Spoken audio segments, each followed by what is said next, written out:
A quorum is present.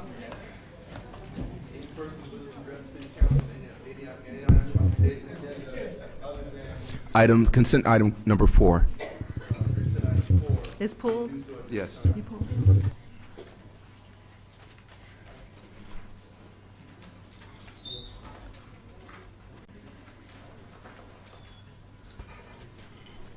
Good evening, council members. My name is Diane Sembrano, and I have a couple of concerns. First of all, I'm thrilled to death that we might actually be getting another 350 trees.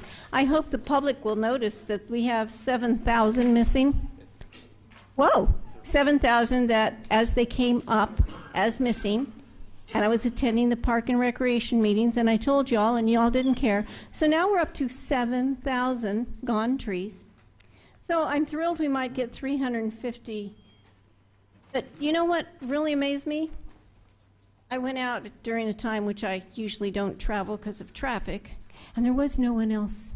And I noticed for the first time I could actually see the sidewalks during daylight without cars obstructing my view.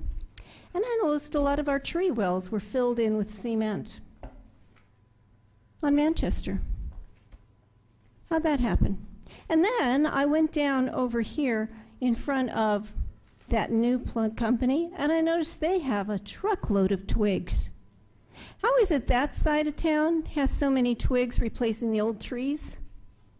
And our other wheel wells were filled in.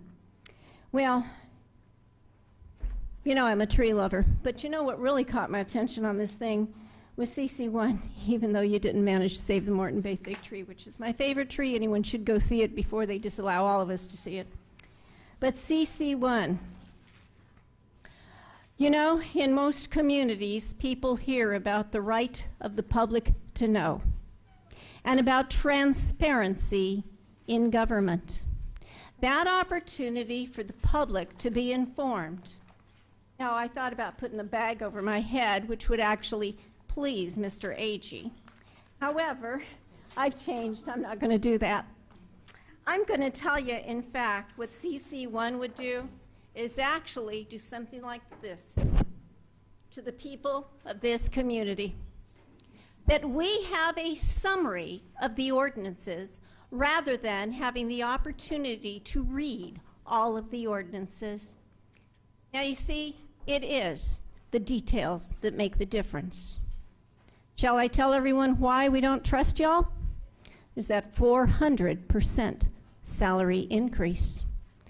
There's that reduction from 0 utility tax that we got told was a reduction from 10 to 8, but we all still pay 10% utility taxes. And you had another one more recently. So full disclosure is not the reality of our community. We believe in opaque and limited information to this community in the biggest and glowingest and flowingest ways. And you know, I think part of that is the greatest intent we have to destroy this community.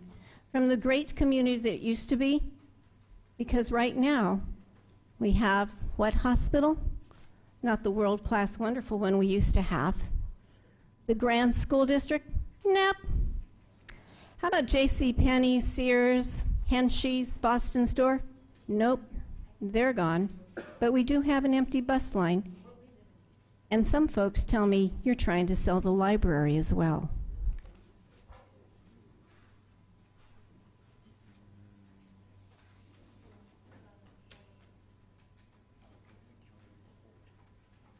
Hello, Joy Smith, District 1. I really was hesitant about coming out on a cold night like this to the City Council meeting.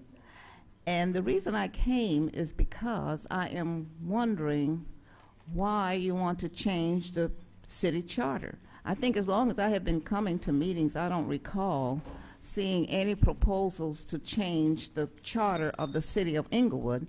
And it appears that it's being changed in such a way that the citizens will have less knowledge of the resolutions that are being proposed. And it seems to me that it is something that is not in the best interest of the residents of the city of Inglewood for you to want to change the charter so that you do not have to publish amendments. You can only publish a summary of the amendment and deny the public the right to read the entire amendment if they so choose. So this is why, you know, it has what you want to do here, but it does not say why you want to do it, and that is what I'm here for, to find out why you want to amend the city charter. Thank you.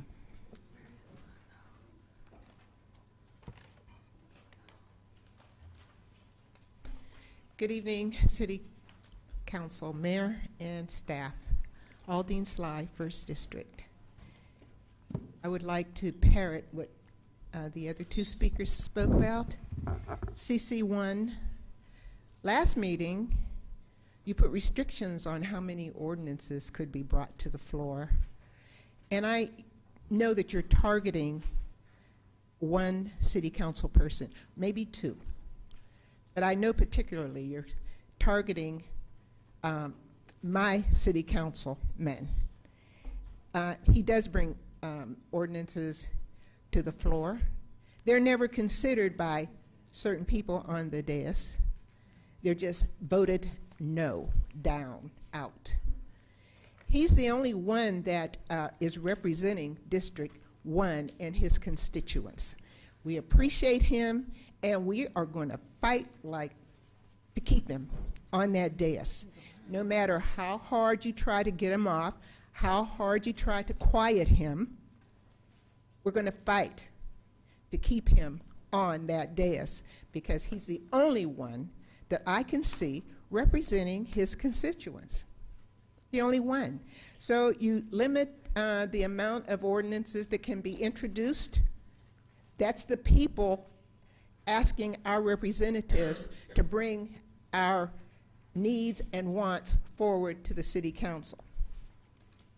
And so now, if an ordinance is brought forward, it's limited. We have no idea what the minutia in the ordinance is going to be. We want to know details. You talk about transparency. This is limiting transparency to a new level. And as citizens, we shouldn't stand for it. I wish this place was overflowing with citizens being concerned about their civil rights as residents of Inglewood. And like the other speakers have said, it's almost like you're trying to purposely ruin this city for the citizens. Now, if I'm wrong, please prove me wrong. But from where I stand, that's what's happening. Thank you.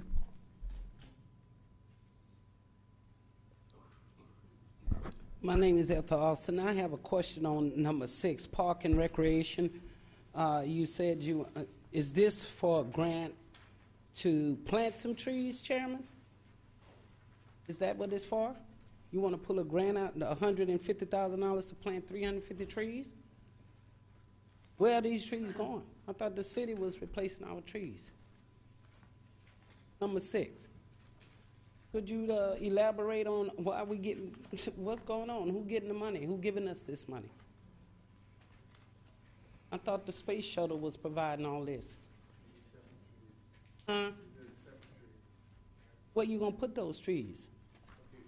Ms. Austin, go ahead and finish your time. Well, you can't answer, and you're always pushing the thing over when you can't answer, huh? Anyway, I'm with them about, last week you all was talking about initiatives. You all did an amendment and you did a 3 vote. I don't think it was constitutional. And it should not go on the ballot. It is not really, it's not passed. You cannot sit up there, talk about something and then say it's passed. That initiative is not passed. You broke all the rules right there because you amended the initiative. You must bring that thing back. You can't just change no council initiatives to what you want them to be. You cannot do that. And everyone here knows you can't do that. You're supposed to have that back today. You can't stop them from talking and how many people. Each council member should be, if a good mayor was in charge, each council member should have an initiative every week to inform their district on what they're doing or what they're trying to do for each district. So how you gonna, all of these councilmen sitting up here, and you gonna let one man pull all of your thing? What about when the election comes? How the people gonna know? What about your Christmas thing? How they supposed to know? Think about it. You having your big Christmas giveaway. Every year you have it, but you can't put it on here because he done said no. So think about what you all did. And it's not legal. It passed. It's not passed. It should come back, and you could ask your city attorney. It's not passed. What y'all did last week was not the right way to carry a meeting. It was not. Councilwoman Dunlap, could you please elaborate on what I'm talking about, what they was talking about last week when they said you don't want to hear what you got to say and all that? And I just hope to God y'all not editing and pulling people conversations out of these meetings. It's not right. I mean, you all just looking for a failure. And Ralphie, don't go along with this. Don't do it. Be your own man. Don't do it. You need the Christmas thing. Every councilman should have an initiative every month on here. Every month. Because I want to know what's going on in my district. Don't you all want to know what's going on in your district? Thank you, Ms. Austin. Seriously, think about it. And you need to bring that back because it wasn't done right.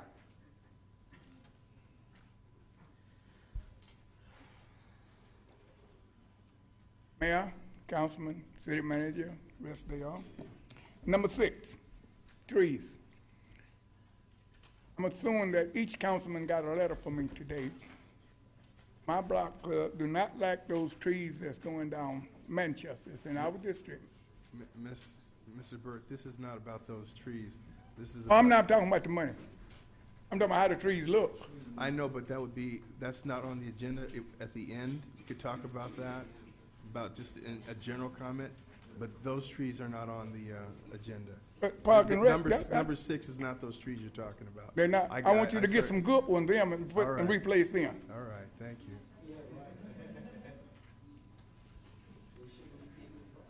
All right, we'll close public comment. Item 1, CSA 2, and H1. Warrant register. Move allow payment of the bills. Second. Madam City Clerk. Councilmember Stevens. No. Dunlap. No. Morales. Aye. Franklin. Aye. Mayor Butts. Aye.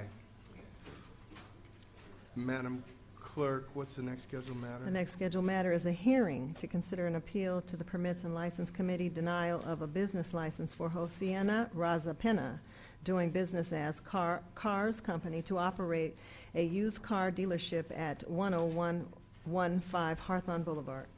Has notice of this hearing been given in the time, form, and manner as required by law, and has the applicant been notified pursuant to Inglewood Municipal Code, Section 8-37(3)? Notice has been given and the applicant has been notified pursuant to the IMC, of which a copy is included in the agenda packet. Have any communications been received on the matter? No communications have been received. Is there a staff report? Yes, Mayor and City Council. Ms. Yakima Decatur, our Senior Management Analyst, will be giving the presentation. Thank you.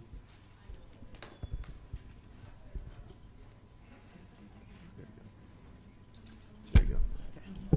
Good evening, Mayor and Council members. I am Yakima Decatur, Senior Administrative Analyst in the City Manager's Office. I also serve as Chairperson for the City's Permits and Licenses Committee. The matter before you is an appeal of the Permits and Licenses Committee's denial of the business application by Mr. Hussein Razapana, DBA, Cars Company, to operate a used car dealership at 10115 Hawthorne Boulevard. On August 23, 2012, the P&L Committee initially considered the application and continued the matter to allow the applicant time to submit a more detailed site plan and work with the Planning Department to satisfy the parking component required for this type of use. On September 13, 2012, the matter was reconsidered, and it was determined from information submitted by the Planning Department that the parking requirement had still not been filled. The committee therefore denied the request based on the fact that the applicant could not demonstrate that additional parking requirements could be satisfied. Pursuant to the Inglewood Municipal Code Section 8-37, the applicant is afforded the right to appeal the decision of the P&L Committee. Unlike public hearings, however, the only testimony the council is to consider outside of staff is that of the appellant. I would also like to note that staff has made an abundant effort to work with Mr. Razapana to bring his project into compliance. The appellant had, the matter was originally considered in August of 2012, and it is now December 2012. So the appellant had a little over 3 months to resolve this issue. Should the City Council choose to overturn the decision of the P&L Committee, it would conflict with the parking requirements as set forth in the IMC. However, if the City Council chooses to uphold the decision of the Permits and Licenses Committee, the appellate would have to wait a year to refile for the business license. And this concludes my report. All right. Is the appellant present? No. Would you like to speak, sir? My name is Hussein Razakpano, and I own the car lot at 1011 Hawthorne Boulevard, and I have a business 17 years. And the city planning telling me I need 15 extra parking for employee. I don't have any employee besides me. So, and I show 24 parking space, including the handicap. So I'd like to operate the business at that location. All right. Was that As I'm the only employee over there. I don't have any employee for parking. Okay. All right. That's what they're telling me. All right. Any questions of staff? Well, No public comment, just the appellant. No, there's no public comment. Councilman Stevens? I have a question for the owner of the property. You're the owner of the property, Yes, correct? sir, I am. Your property sits behind the strip mall that has the Chinese food restaurant there, that faces After. Century? And then, Further down. And you're behind that, correct? Yes. Now, is your property the one that's on the corner, or are you sandwiched in between? Because see, your diagram here. After corner, next to the corner, is not on the corner. Okay, so you're not on the corner. No. You're sandwiched in between the shopping center Yes. and the corner property. Yes. Okay. Now, this diagram that you drew here, Yes. okay, the city wishes you to have parking. The issue here is you having parking spaces for your employees. Is that correct? They asked me to have a parking space, 15 parking space 10 parking spaces for the for employees Yes. that you do not have. I don't have any employee besides me. Okay, now, Ms. Tatum, here's my question. What evidence do we have that he has employees? He's stating that he does not have employees. I'd just like to clarify that the code doesn't make a specific requirement for employee parking. The code requires parking based upon the square footage of the building, and that's historically how the city has calculated parking for any commercial use, and that was what was done in this case. What was the reason for him being denied? He did not provide the code required parking based upon the square footage of the building. He did not and the size of the provide site. code requirement parking for The property, the property, which he needs the parking spaces for who? based upon the size of the square footage of the building. So based upon the size, how long have you owned the property, sir? 10 years. You've owned it for 10 years. Yeah. City of Inglewood ever cite you for anything in the past? No? Have they ever come to you to tell you that you needed to provide parking for your employees that you say you do not have in the past? No. Before I purchased it, I asked the people at the planning. They never say anything. So, Ms. Tatum, what brought this to our attention? It came to the This obscure attention little of lot down on Hawthorne Boulevard. It came to the attention of planning when we received the application for the permits and licensing approval. That's when we were aware that it existed, that the business existed. Okay, now, I'm just trying to understand your situation here. So you have had a business license in the past, correct, sir? Yes. Are you attempting to build a new structure on the property? No, it's already there. No? You're not attempting to build anything new? No, nothing. All you did was go to renew your license. That's correct. And is that the situation, Ms. Tatum? The owner's business was originally located in Lenox. He's moving to Hawthorne. Moving I mean- to the Inglewood. I mean, he's moving to Inglewood, yes. It was originally in Lenox, and he's applied for a license to operate a business on Hawthorne Boulevard in Inglewood. Have you ever held a license at that location before? No. No, so this is your first license there? Yes. Okay. So what we have here is a situation where our building code states that if you have a structure on the premises, you have to provide a certain number of parking spaces based upon the square footage, correct? That's correct. Okay. But currently, you are not operating your business from that location, correct? Sir? I moved to that location, but When did you move there? Week ago. Hmm? Week ago. 1 week 3 ago. weeks ago. 10 days ago. Okay. We're just Now, sitting 10 down. years ago. No, well, a week ago. okay, but you bought the property 10 years ago. Did I understand you Yes, correctly? yes. So you bought the property 10 years ago. Right. And now, then the last 3 weeks, you've relocated there. Yes. And you took out a new business license, and the new business license was so that you could operate there, correct? Correct. And what is it that you wish to do there? Selling cars, same thing. You want to sell cars there? Yes, sir. But our building code says that you must have a certain number of parking spaces at that location. Correct, Ms. Tatum? That's correct. And what are the number of parking spaces he needs to have? For the size of the building, 21 spaces. 21 I spaces. have 21 spaces. But you're going to be selling cars from those spaces. Well, Yeah. I'm reaching. Okay, thank you very much. I think I have what I need. Okay, thank you. Yeah, you can comment, Councilman Morales. How many available spaces does he have out of the 21? We can't tell because he submitted a plan that shows 21 spaces. However, the spaces are not scaled to the code required size Okay. for a parking space, so You know, it's hard to tell. Yeah, and it does seem like, obviously it doesn't matter that, you didn't ask him how many employees he has because it doesn't matter. We're basically there's a number of parking spaces that's necessary for this size of building. That's correct. Right. But just looking at it, there's about 4 offices. You can just kind of assume that there's someone's in them, right? But I believe that, where did the gentleman go? Oh, there he is. I have to tell you, I've seen businesses not get their permits just based on parking. As a matter of fact, I've had countless conversations with planning because I've wanted to see certain businesses come in that did not meet the requirement, and they weren't able to do so.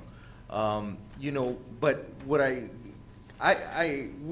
can't overturn that. I can't vote to overturn the committee's vote. But what I was going to say to you is,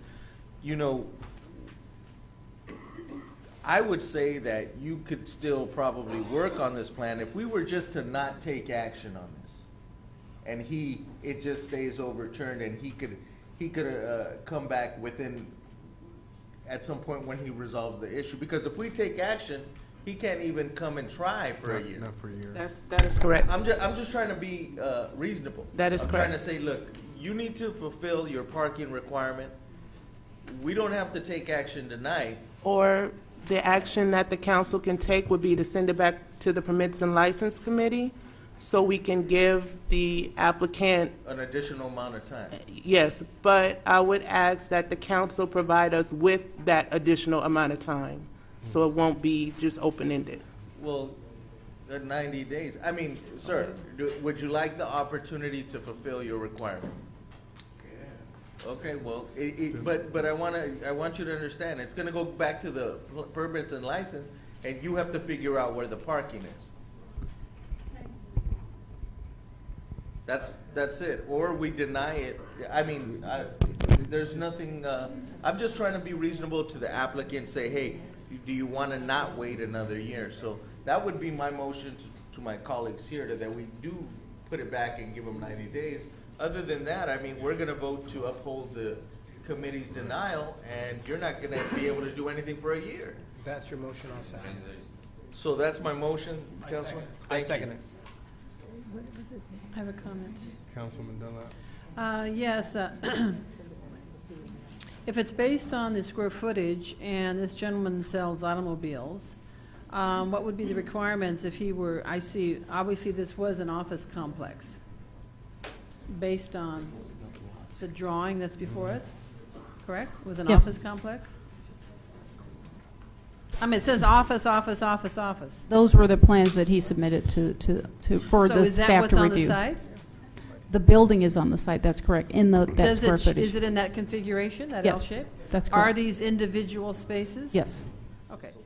So if he wants to do a long-term business there selling automobiles, if he were to make the office size, the building smaller, like on this drawing, like to eliminate the two that are front on Hawthorne, would he be able to have more space for the selling of automobiles and less required parking? That's correct. So that's an option he might consider in the time frame by which he's being extended. Well, all he has to do is turn in the plan to the. I believe that option was Right, well, presented to What I'm saying him. is, sir, if it's based on the square footage, and if he reduces the square footage based on, I would sort of assume that all of this square footage is not necessary for the type of business you choose to do. It may have been there for a prior use, because it actually shows 4 offices on the site. But in an L shape. Councilwoman, that option was provided to the applicant by the planning department, and he didn't want that option. Well, he may take it a little more seriously now, because it's either doing something like that, which would reduce the number of required parking spaces and actually give him more space for the selling of automobiles, which is his business that he wants to pursue. So I would support that motion to send it back, give him 90 days so he can truly evaluate all the options open to him, and so that he can remain in business, because we're a business-friendly city, you know. So we want him to remain in business, and so he can look at these options to see if there's something that he can do. So I would support that. The only thing I'd have to say, we'll have the vote in a moment, but the reason that we have the processes that we do are so that business people can work with the city, be informed of what their requirements are, and we hold public hearings, and I think it sends the wrong message if we decide that up here we're going to decide how the man's business is going to be configured. He obviously made his own decisions at the time, and we're here, our function is either to uphold or overturn. I believe that what we're doing is punting our responsibility, and I don't agree with it. I'm just going to go on the record and say that we're supposed to uphold or overturn. We're not supposed to configure businesses on the fly on Tuesday night. Comment, Mayor. Yes, sir. Let me just piggyback, because this body is responsible for enforcing our own policies. In this case, this is Inglewood Municipal Codes. And so there are times when businesses do come before us seeking special use permits, and that we've been able to weigh into it under extenuating circumstances. This is not one of those cases. This is one where it's simply that they'll be in compliance with our Inglewood Municipal Code, and we welcome him coming from Lennox to Inglewood, but we have guidelines. And these are the guidelines that we are now recommending. I clearly agree with my colleague, Councilman Morales, who made the motion, that we want to give this individual a reasonable period of time, and it looks like 90 days would do that, with the understanding that if he's not able to vet it out where it's in compliance with our Inglewood Municipal Codes, then in turn we will not be able to consider, we will not support that based upon what the council has said this evening. So I do hope that the gentleman does, in fact, reconsider his position and go back to the permits and license. Thank you. So the motion on the floor is to table it for 90 days? Yes. No. Send it back to Send it back to permit and P&L. license, and the gentleman The has applicant. the opportunity to fulfill the requirement, either by any means that was brought up by planning. Within All right. 90 days, correct? Yes. Okay. Okay, Madam City Clerk? Council members Stevens. Dunlap. Aye. Morales. Aye. Franklin. Aye. Mayor Butts. No. Consent calendar items 2 through 9, and 6 has been pulled. 6 or 4? I thought four. Oh, 4, excuse me, 4 has been pulled. I'd like to pull items 3 and 6. 3 and 6? Yes. Okay. All right. I second, Mayor, your motion. Madam City Clerk? Councilmember Stevens. Dunlap. Aye. Morales. Aye. Franklin. Aye. Mayor Buds. Aye. Item 3. Staff report recommending approval of amendment to agreement number 12090 with Communication Support Group, Inc., extending the term of the agreement from December 31st, 2012 to June 30th, 2013 to perform an audit of public education and governmental access support fees. Staff report? Thank you. Good evening, Mayor, members of the City Council. What you have in front of you tonight is a request to amend the agreement with Communications Support Group and extending the term of the agreement from December 31st, 2012 to June 30, 2013 to complete the performance of the audit of the public education and governmental access support fees and the franchise fee audit. This is in particular to Time Warner. The city had entered into this agreement in July of 2012. The funds for this agreement are still available, and the reason we are asking to amend the term of the contract is because there were some delays, there were some unforeseen delays in completing the execution of the non-disclosure agreement with the Time Warner. And those issues were outside of the control of the city and with the auditor.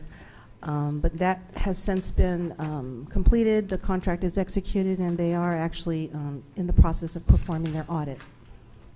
The audit of 2 companies, AT&T and Time Warner, one has already been completed, and this is to complete the second company's audit. Okay. Do you have any Move- questions? Move Okay. move approval? Second. Comment? Yeah, so, well, I would like to see the report for AT&T as soon as possible then, if it's been completed. I don't think we have to wait till the later date for that one, so I would like to have that as soon as possible, please. But secondly, I would assume then that this contractor has determined that the gross revenue for AT&T. So, and the franchise fee owed to us would be 5%. The video user taxes would be 8% of the gross revenue, and the PEG would be 1% of the gross revenue. So I want to know what those gross revenues are with regard to the city of Inglewood. And also with regard to Time Warner, I do understand the reason for this extension, and I support the extension because, once again, it was due to circumstances out of our control. However, it talks about on the agenda, the audit, it only mentions the audit of public education and governmental access support fees, Mr. Fields, and it should reference all 3 of these fees. It should have on the agenda franchise fees, video user taxes, as well as PEG. Shouldn't just be PEG because that's not what this audit is. It's not just PEG. And secondly, Mr. Fields, I'd like to know why we would be paying for an audit of PEG, which is, once again, public education and governmental access, when we have a city policy adopted under your leadership as a city manager, which is prohibiting public and educational programming. So if we prohibit public and educational programming, then therefore there's no way we could possibly meet the minimum threshold required under the state cable laws with regard to 56 hours of original programming to obtain this 1%. So why would we be asking for an audit of something that's impossible for us? Why would we be paying someone to do this? The term PEG is, in this point, in this reference, or this staff report is being used a little bit more generically. You're correct, for programming purposes, we're not airing on our channel any education or public access programming. However, and I don't have the law in front of me here, but the audit does speak to auditing those fees that cable companies are required to pay the city for the opportunity to provide services to our residents. So it's a more generic audit. It's not looking at the type of programming that we're doing at this point in time. Okay, well, thank you. Since it's on my time, I want to complete my remarks. Actually, it's not more generic. PEG is very clearly defined under the law.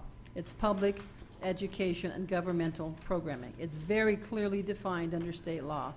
And we have a policy adopted under your tenure as city manager prohibiting any public broadcasting or any educational broadcasting.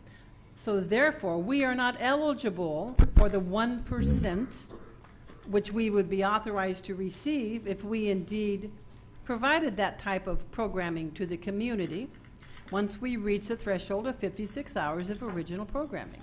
So why would we be spending any general fund money? And once again, I want to speak to the fact that this agenda item should have included not just PEG, but it should have had everything on there.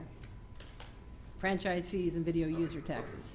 And I would like to know, maybe you are, well, anyway, I've already made my statement with regard to, we don't allow it. We have a, do we or do we not have a policy prohibiting public and educational programming? We do. Adopted under your We do, and if your I'm sorry, we do? We do, and if your statement is correct, if once we move forward with the auditor, if it is determined that there are certain fees that we are unable to collect, that will come out as a result of the audit. But at this point in time, we believe as staff that we can at this I've only point. got 49 seconds. Right. Actually, Mr. Fields, since it's a state law that we have to follow, and it's a state law that determines we would get 1%, actually, I wish we were getting the 1% of the gross revenue of AT&T and Time Warner. Wouldn't all of you out there wish we were getting 1%? That's a whole lot of money that could be coming to us when we provide the kind of programming our community wants. But we've told them, no, absolutely not. Because once again, I think it has to do with serving the public. It's about open government. It's about transparency. It's about all of that. It's about serving the public interest, which apparently we have no interest in doing here. Because we adopted a policy, this council majority, to deny public and educational programming, period. So we're not eligible for the money that we could be getting. You might call it free money that we're not eligible for. And that's a shame. And that's what I want to bring the public's attention. It's a shame that we're not getting money we should be eligible for programming that our community wants to have. I had people come up to us when we passed that policy and said, Councilwoman, we have choirs. We've been on public access for many years. And now they tell us we can no longer have our program on our cable station. I said, I am sorry. It's your council majority under our city manager who chose to put that policy forward and cancel those programs. Mayor, just one more comment. I can tell you that the majority of the cities do not offer education and public access channels, programming on their channels. It's normally government programming that's on the channels. Not true. And I have a lot of experience working with a number of cities in the state, and none of them have had all three of those channels operating, for the simple fact that there is some operational costs associated with running three different programming That's what channels. the 1% is for. It's to cover those costs. You we cannot feel. use the 1% for operational costs, Mayor and City Council. It's only for capital. Councilmember Stevens. I have a comment. I'm sorry, Madam That's Secretary. Okay. Is Communication Support Group incorporated here? Are they incorporated here? Yeah, are they here? The Communication Support Group Incorporated. Are they here? Oh, no, they're not. They're the consulting company, correct? Correct. They're not here. They're the auditor. They're the auditor. So it states here, it says, staff report, however, due to delays outside of the city and the consultant's control, the audit has not been completed. Correct. Well, I'd like to know, what are those delays specifically? Those delays were specifically related to completing and executing the non-disclosure agreement with Time Warner. The delays were on the part of Time Warner, not with the auditor, not with the city. So Time Warner basically said, we're not going to sign. No, there were We're some not issues. agree. There were issues initially that they did not agree to. It took some time to work through those issues. And so the non-disclosure agreement has since been executed. Well, no disrespect, but I've got limited time, Ms. Koike. It states very clearly right here that says unforeseen delays in finalizing a non-disclosure agreement with Time Warner, which was outside of the control of the city and the consultant. Thus, the project could not be completed by December 31st. So they have not been successful at what they were contracted to do. Now, this company is located in Newport Beach. How much is this company costing us to do what they're doing? The total amount was about $63,000. Okay, so now, since there's going to be an addition of time here, how much additional money are we referring to? How much are they going to be paid now? There is no additional money. It's just time. The money is still there. Okay, $63,000 was to carry them until when, originally, under the original agreement? Originally, the agreement was through July 2012. That is correct, July 31st, 2012. So now, we're asking for an additional Time period. time period of how long? An additional 6 months. And they're going to work for free No. for that 6 months? What's happening is, until the non-disclosure agreement had been finalized and executed, they were not able to go in and look at their records of Time Warner because they are a publicly My traded question company. is simply, for this additional 6 months, are they going to send us a bill for the additional 6 months? They will work and bill us through the additional 6 months. However, the initial money that was there and available is still there. They have not. Is there a ceiling Use limit it. on the amount of money that they will charge us? Yes. How much is it? The maximum in total would be the $63,000. Okay, how much are they up to thus far? I don't have that information. I can get that back to you. Okay, so they might be at maybe, say, 40,000. Correct. And they're trying to reach 63. No, they're trying to complete the audit. Okay, Ms. Koike, I understand that, but, you know, sometimes people want to maximize their contracts. They could tell us anything. I'm just being devil's advocate here. They could tell us anything. They could tell us we're not able to close the deal just yet, Councilman. Doggone. We have to try a little harder. Thus the clock keeps on ticking, and they're running out that money. That's why I asked the question, how much are they up to at this point? With about 1 minute and 46 seconds left, I see our former Inglewood TV person here who ran our channel. Mr. Brown, could I impose upon you to just give me your viewpoint on this, sir? Would you be gracious enough to do that, Mr. Brown? Well, what exactly? Well, what I'd like to add, well, Mr. Brown, I understand you have vast knowledge in reference to franchise agreement. I don't think this is appropriate, sir. It's not appropriate? No, it's not. Well, I'm sir. trying to, well, our consultant Sir, sir, our consultant is not here. Councilman Stevens, he's welcome to come up with public comment. Communication Support Group Incorporated, the contractor, is not here. And I have a technical question pertaining to this issue.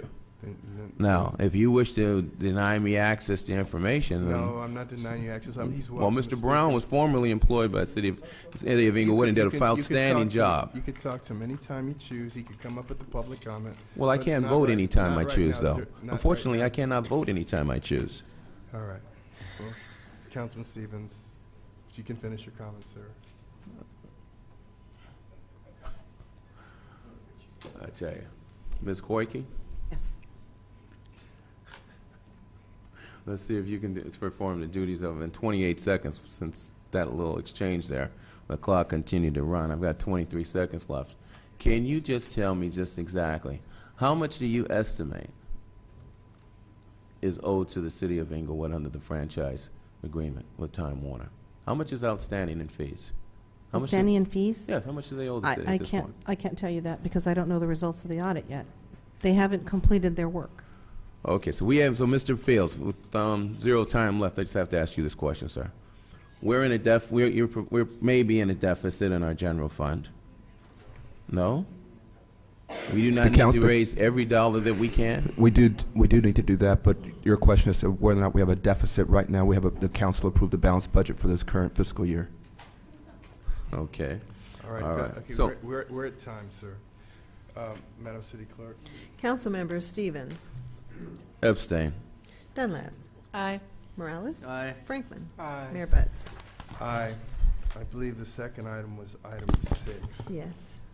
Staff report recommending adoption of a resolution authorizing the submission of a competitive tree planting grant application to the Los Angeles County Regional Park and Open Space District for grant funds in the amount of $150,000 to plant 350 trees throughout Inglewood.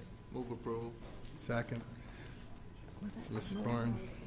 Thank you. Good evening, council members. The staff report before you asks that you adopt the resolution authorizing the city to submit for a competitive tree planting grant that's available through Supervisor Mark Whitley Thomas's office. He recently announced the availability of $750,000 for District County Supervisor District 2. A minimum grant amount is $15,000 up to $150,000. We are requesting in this grant application to be able to receive funding to plant 350 trees. The city has over 20,000 trees that our department is entrusted to care for. That is handled by 2 3-man crews, trimming, pruning, removing, planting, and all of that. As previously stated, we have over 7,000 tree wells that are vacant. Those trees were identified, and actually more were identified when the city completed its tree master plan in 2003. We have made some progress, but we have a long way to go. We are trying to replenish our urban forest, and we believe that this is an opportunity to do so.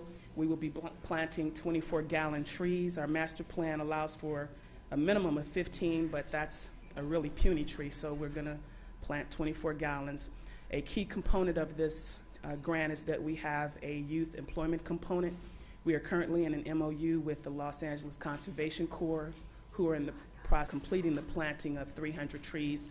At the writing of the report, they had about 75 left to go, and we are going to re-engage them. They come with the manpower, the labor, the tools, the supplies, and we'll be able to plant these. Likewise, we've built in an in-house staff person that will then be responsible for watering and attending to them and making sure they don't die in their early development stages. Thank you. Move adoption. Second. Your emotion. We had a motion already. Oh, I'm sorry. I have a comment. Comment, Councilwoman Dunlap? Yes, actually I want to apologize to Mr. Burt for not speaking up when you were attempting to speak about trees under public comments at the beginning. I do believe, I should have defended your right to speak on that, because I do believe when we have an item on the agenda regarding trees and you want to speak to trees about which ones you like or don't like, I think you should have been given that opportunity. The fact that this is a particular grant for certain trees, I think, is somewhat irrelevant and too specific. So I think you should have been given an opportunity to tell us what kind of trees you like, you and your neighbors, or what you don't like. So with that being said, I do agree with Ms. Barnes with regard to what you're talking about, the size. I mean, definitely 24-inch, well, actually 36-inch box and 48-inch box are much preferred because they have more of an opportunity for survival, you might say. The others are very, very small, so I'm glad you're looking to get as large as you can. I assume you already have the places sort of designated where these trees might go.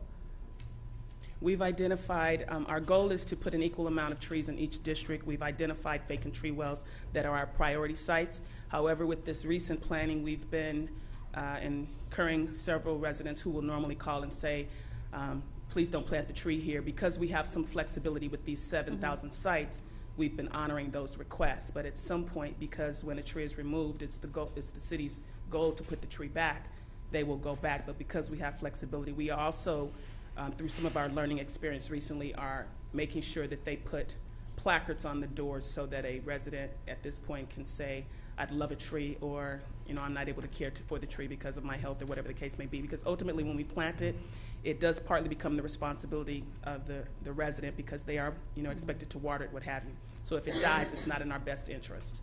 I think that's a great idea, especially allowing people to say they don't even want it, as you say, because they're going to be ultimately responsible for it. So whatever notification you can give to a resident, if it's in their parkway, for instance, I think that's a good idea. That's a good plan, because there are people who don't want them. You haven't mentioned what kinds of trees you're looking to get or are getting, so when I'm concluded with my remarks, you might speak to the type of trees that you're doing. And I do know that there's lots of reasons why there might be missing trees. Obviously, some have been removed deliberately because of root problems. I know we've had trees, specifically in the 2nd District, that have fallen over after many, many days of rainfall. They've just like toppled and have been removed. So there's lots of reasons trees have been removed. So I think it's always a good idea if we can regreen our city, so to speak. I'm glad that they're going to be equitably distributed throughout the city. I would like to have provided to me where you think you'll be planting them in the second district, because I do know where there's some trees been missing for quite a long time where people would love to have them. And so I would like to take a look at that. So if you could spend a little bit of time describing the type of trees that you're talking about, and is there any flexibility in the types of trees? And actually, before you answer that, I want to speak.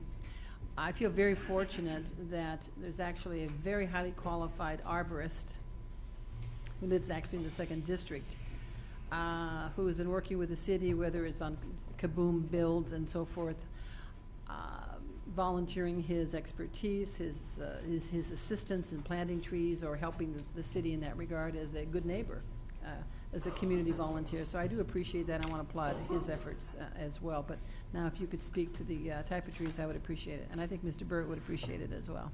Thank you. Sure. Our tree master plan outlines for parkways trees 3 species that are recommended. There is the preferred species, but all 3 are acceptable. Typically, we take from that palette. We go first with what we have in stock. If a resident has engaged us, and sometimes we will have a resident call and say, well, what kind of tree can I plant?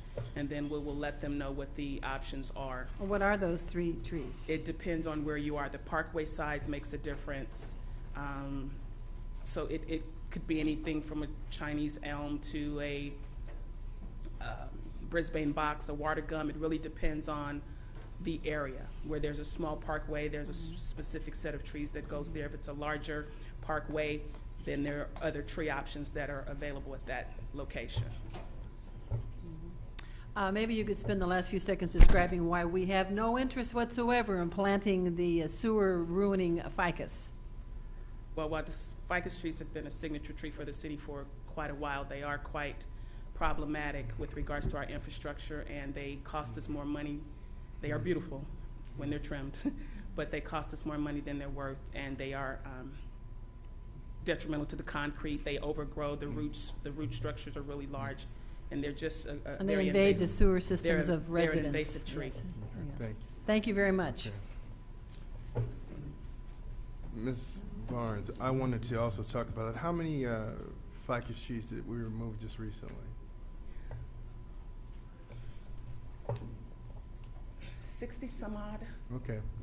And Mr. Burt, I saw your email. I know exactly what you wanted to talk about, and Ms. Barnes will be here to talk about the trees that were replaced. So that's the only reason why I asked you to wait earlier, because I knew you wanted to talk about the trees that were removed by the Endeavor. I saw your email. All right. Madam City Clerk. Mr. Mayor. Yes, sir. Ms. Barnes, Yes. can you tell me what type of trees are those that are on the parkway? On which parkway? Manchester.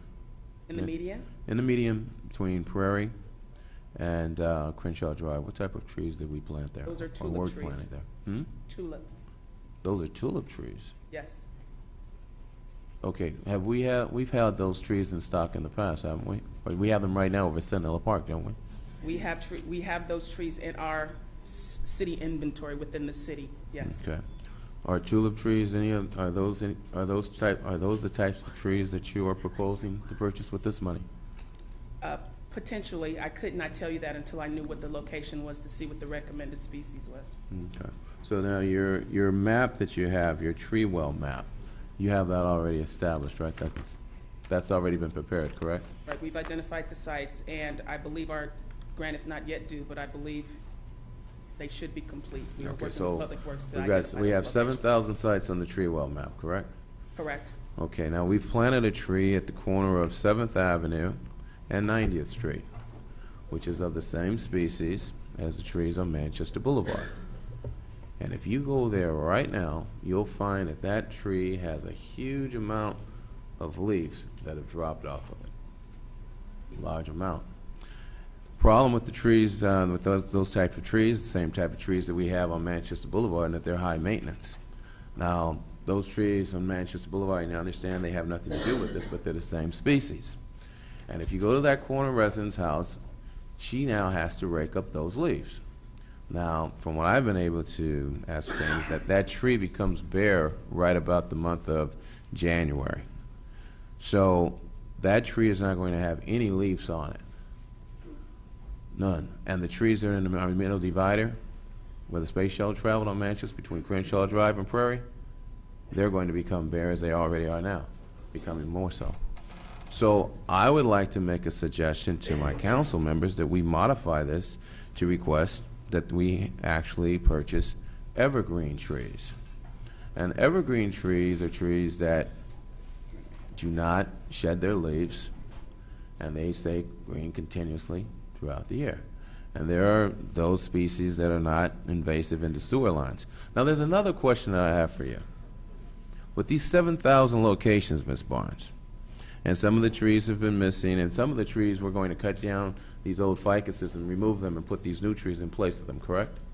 No, we're not going to cut down any of the ficus. They are specifically going in empty tree wells. Oh, these are empty tree wells. Right. So some of our residents may have fired up the old chainsaw in years past and cut a few trees themselves. Okay. Here's my question for you. Do we need to obtain permission from the resident in order to place that tree there? We don't need to obtain permission. We do not need to, because the parking strip belongs to the city. Correct. Okay, so my question becomes this. If you do not need permission to plant the tree, and a resident needs to obtain permission to cut the tree down, then why is it that we do not maintain the sewer line from the sidewalk all the way to the center of the street as we once did years ago? Why are we not? Why is it that we no longer do that? Why don't we do that? Why is it the residents' responsibility to maintain the sewer line from the sidewalk under the parking strip out to the center of the street, which costs a resident on average anywhere from $9,000 to $16,000 to replace that sewer line pipe when it's broken by one of our trees? Why is it that we do not maintain the sewer line? That's a question for the city manager. Okay, Mr. City Manager, Mr. Fields.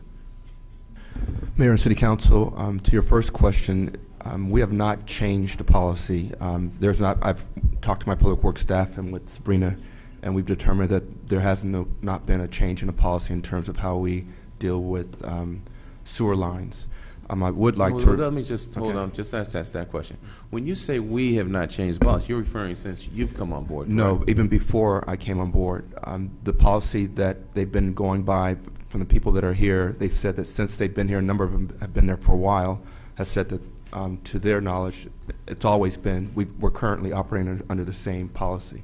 So the city has never maintained the sewer line from the sidewalk to the center of the street. I can tell you that the policy has not changed to anyone's historical knowledge, that the policy that we abide by now has not changed in many, many years. Okay, go ahead. You're using up my time, but that's fine. Go ahead. No, I'm answer answering your question. It's your time. No, you're answering my question. Okay, That's all right, fine. all You go right ahead and use up my time. But go ahead and answer the final portion of the question. What was I was going to just say for the public, and as the council may already know, the trees do not cause the damage to the sewer lines. What occurs is that because of the time, the age of the sewer line, those sewer lines crack, and once they crack, roots are attracted to water or liquid, and they invade the sewer lines through cracks that are not due to the trees, but due to some other circumstance. But it's very rare, if at all. I'm being told by a number of experts that the tree roots actually cause the damage to the sewer lines. But if the tree root grows into the sewer line, it causes the obstruction. It doesn't cause the original obstruction, but it can it does worsen the situation once the sewer line is cracked and water or liquid is seeping out. Well, understand, the sewer line can be cracked and the sewer line still remain open. Councilman, we're at time. Is there any other comment? One quick question, Mr. City Manager. Because we do get a lot of inquiries about sewer lines.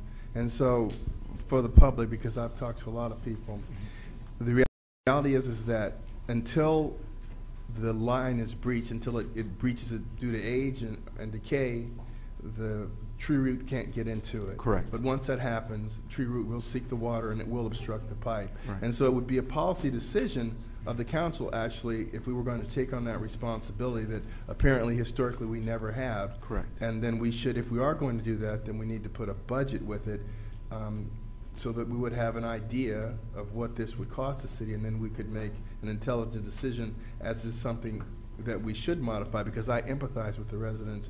You know, they say your tree invaded my sewer line, but the reality is eventually a sewer line is going to erode and it's going to crack, and when it does, things that grow or things that fall out of the ground surface underneath are going to stop up that sewer line. So we would be actually basically saying once a sewer line becomes a certain age, the city is going to repair it and take on that risk. So if we're going to do that, then we need to get an idea of what that would be. That's because I hear about this often and understand this sounds like something that's in the millions of dollars a year. Right. And our policy is consistent with most policies throughout the region here.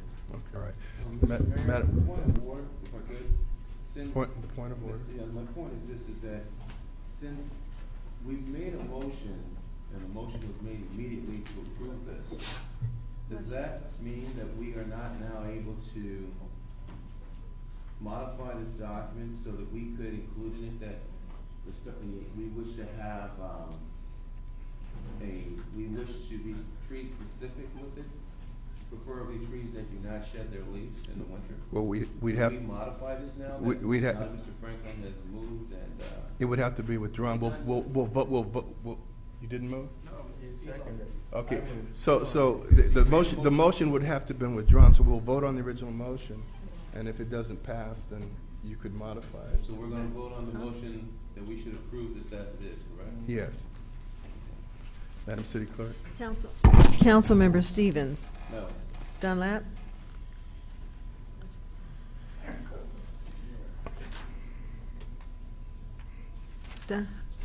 My vote was a no. I understand, Madam City Clerk, but Mayor, I want you to repeat what you just said, because obviously we're not going to have a full hearing with regard to the matter, because whatever the secondary motion might be is not typically based on whether the main motion passes or doesn't pass. It could be an amendment that might be voted on first, which actually it should, because that would determine the main motion. If Councilman Morales either wants to withdraw or accept an amendment, then we wouldn't vote on it first. But it's not unusual to vote on the amendment that's on the floor. Well, it's not an amendment; it's a motion. If I may make a quick statement, then I will vote. Mm-hmm. My quick statement is this: that with regard to our tree policy, I do appreciate what my colleague said with regard to some neighborhoods don't even want the trees with the leaves falling, and some people can't care. I appreciate all of that, but I'm saying I would actually support a hearing on that, meaning staff to bring a report to us with regard to the tree policy. We have a master plan. Bring it to us so we can discuss it at that point in time, because that's a whole different issue. This is just merely a grant application to get the money to buy some trees, and actually staff still has the flexibility to purchase trees that we want. So I would like to suggest to my colleague that I believe that his desires can be met, approving the grant application, which just allows us to have money to buy trees, and then have staff come back in the future with regard to the master plan throughout the city, and with regard to neighborhoods, and maybe people in neighborhoods should have more say-so about what's planted, whether they're evergreen or not. So I would like to recommend, Mayor, that we have them come back within some reasonable period of time, if that's agreeable to the majority. Actually, this is just a staff report. No, I understand. Is it agreeable then that we could have staff come back and discuss the types of trees another time? Let me finish, please. You know, I did hear the question about the evergreens versus the trees that the leaves fall off, and I'm sure that the arborist for some reason recommended that we do things a certain way. I don't think that this particular item is the vehicle to look at our master plan. I think if we were going to have a workshop or a staff report on why the arborist recommended things a certain way, that would be more appropriate. But I think that we should just go on and vote to approve the grant, and then we can ask for them to come back later with an understanding of why, because I understand it wasn't our recommendation, it was an arborist, is that right? Correct. All right. So actually, Mayor, with all due respect, you're actually echoing exactly what I said, so we're in full agreement 100%. That's exactly what I requested. Thank you. That's wonderful. Councilman Morales. Just briefly, you know, obviously, there's a lot of options when it comes to trees, but we have to remember it's also based on funding on the annual basis, when trees get planted. We also have seen a lot of requests for blocks, either in my area, that either want trees, some don't want any because, quite frankly, just because of the leaves. So before we get into a situation where we're up here picking the kinds of trees that it could be, I mean, if we have an arborist that's working with staff to give us options and give our residents options, that's what we need to be doing. If we bring back a staff report, then there needs to be enough information on there that we could either give our opinion, because none of us know which roots are going to go to the pipes or anything else like that. You know, if we're going to play a role in picking trees, is what I'm saying, there's going to be a big staff report. You know, because we're going to need to know a lot. That's all I'm saying. If we're asking staff to go study and bring it back, I mean, there's a lot of work there. So anyway, I'm ready to vote on the item. Just a point. If I could just read some, it states very clear. It says recommendations. Point of order. Councilman Stevens. Well, I'm just pointing. It's just a point of order. But it's not a point of order. The point of order is addressed to the chair. Well, Mr. Chair, may I make a comment, please? May I make a comment? Councilman Stevens, you've already spoken twice. Well, no, but you've spoken. Mr. Morales spoke twice. The issue. Well, here's my point. Sir. Well, I'll give you 1 minute, please. Thank you. 1 minute. The issue here originally was, before Ms. Dunlap stepped in, was whether or not the motion that was brought forward, I believe, by Mr. Morales, was whether or not we were going to move forward and vote on whether or not that motion was going to move forward or not. If that motion was to carry, then we would not then modify this document. And where it states recommendation, very simple. Simply all you'd have to do is drop in here the word evergreen. It states very clearly, application to the Los Angeles County Regional Park and Open Space District for grant funds in the amount of $150,000 to plant 350, and we could just drop in there evergreen trees throughout Inglewood. That's all, one word. I understand it, but I don't think And so you're saying that we have to go through an entire long process. I don't think we're prepared to do that here from the dais to decide that we know more than an arborist. We're just voting to accept this funding. Madam City Clerk. Council members, Dunlap. Stevens said no. Dunlap. Aye. Morales. Aye. Franklin. Aye. Mayor Buds. I don't believe I said no, Madam City Clerk. The first time you said no. Oh, it's and then okay. this time. Okay, so we're voting on Ms. Morales' motion, correct? Is that what we're voting on, Madam City Clerk? We're voting to adopt the resolution. Well, Mr. Morales made a motion, so is Right, it was. and the mayor's Adopt resolution. Yeah, was to the adopt the motion. resolution. okay, and the mayor's okay. So we're voting on that, correct? Yes, sir. Okay, very well then. So you want to stand with no? No, I'll just abstain. Okay. Thank you.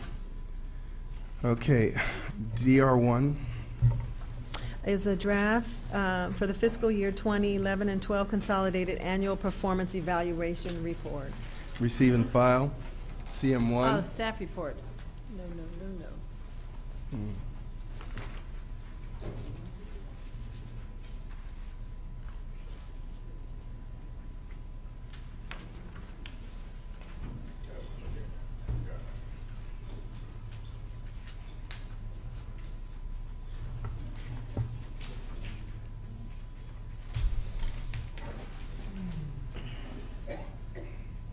Good evening, Mayor, council members. Pamela Thigpen, Grants Manager.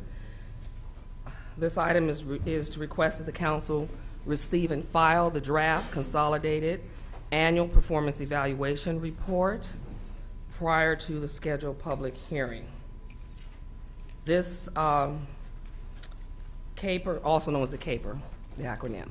This CAPER represents year 5 of the 5-year amended consolidated plan, which covers fiscal year 2007, 8 through fiscal year 2011-12. In the CAPER, it identifies the performance accomplishments for the use of CDBG, Community Development Block Grant, Home Investment Partnership Act, and Emergency Shelter Grant funds for fiscal year 11-12, as well as identifies the city's accomplishments through its goals for each of the last 5 fiscal years. The CAPER also outlines affordable housing opportunities here in the city of Inglewood. And of note in this caper, over the last 5 years, the council has funded in one way or another affordable housing projects such as the Market Park Apartments located at 601 North Market Street, which included acquisition and rehabilitation of a 40-year-old building.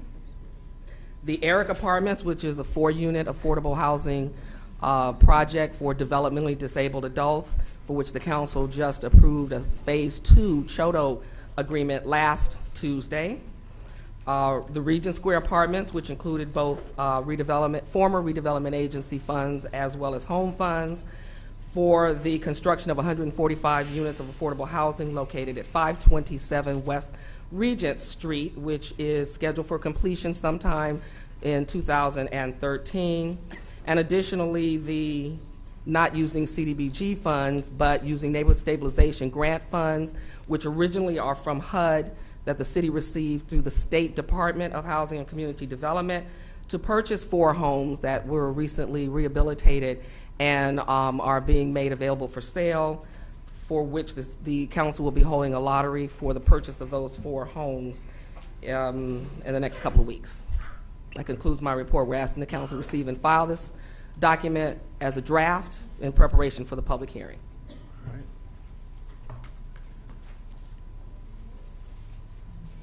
All right. If there's no questions? Well, I'd like, the reason this is, actually this is coming before us at a public hearing on December 11th, Ms. Thigpen? We're asking that it be continued, next week we're asking it to be continued to December 18th. Okay, so the public hearing will be on December 18th. With regard to the receive and file, I believe the reason it's being presented this evening is so the public will have an opportunity to look at it, to review it. I'm assuming it's online with tonight's agenda. I know it'll be in the library. I know it's in the city clerk's office. So the public will have a chance to look at it with regard to all of the services rendered with these funds. It's quite a detailed report, so I would recommend that if you're interested at all, that you take a look at it. What is the total amount of funds expended on these projects for this year? Total expended for each funding source? Total.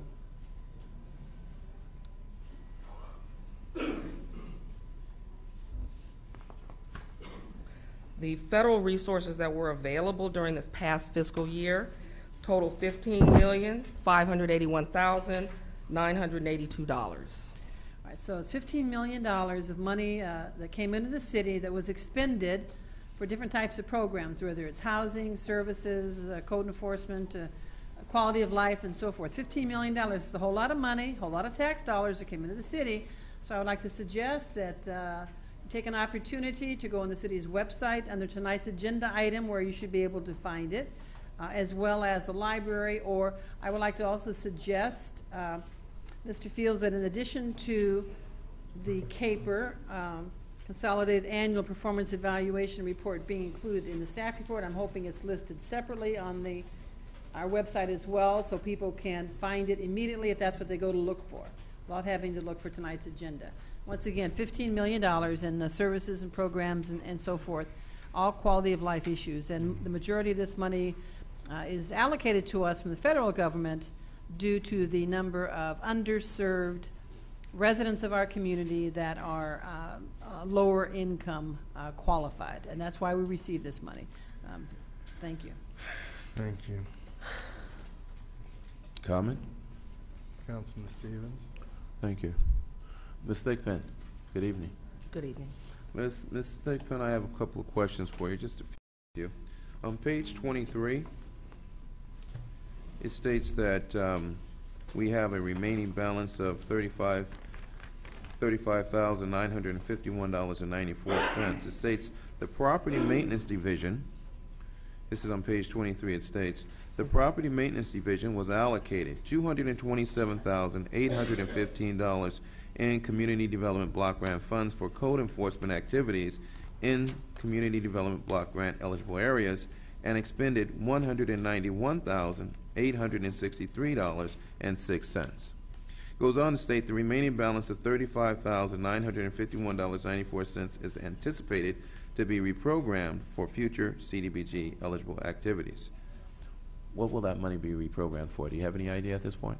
That has not been determined by the council at this time. Okay, so therefore, I would like to make a motion at this time, and I'll hand these to my colleagues, 2, 3, and 4. You can hand those down, and Mr. City Attorney, I'll give you a copy as well as also the City Manager, and Ms. Thigpen too. Here you go, sir.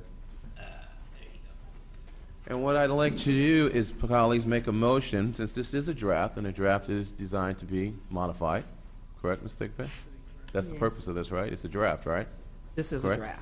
Okay, so my motion is by Councilmember Stevens directing city staff to reprogram community development block grant funds in the amount not to exceed $20,000 for the express purpose of installing handrails in the bathrooms of the units not equipped with the same at Osage Senior Housing Complex. Now, in background, the Osage Senior Villas were built with a few Americans with Disability Act compliant apartment units in 2002. The rest of the apartment units were not equipped with handrails in the shower stalls or around the water closets. Many of the residents are elderly and have become a... Well, I have 2 minutes and 51 seconds. Could you pause the clock, please? Could you please pause the clock? Agendized. Please pause. Thank you. This is not agendized, so... Well, I'm making a motion. I don't believe a motion can be made because I don't believe the public's on notice that this would be discussed. Well, no, it's a draft, so I'm making a modification since it's a draft. But please. And I'm making the modification. Mr. City Attorney, I'd like your opinion on this. I'd be glad to let him go forward if it were legal. This is just agendized to receive and file a report, Right. not for you to make amendments at this point in time. I Right. believe that's when you're going to have a public hearing. Right. To make Exactly. amendments, have discussion, and the public's not on notice.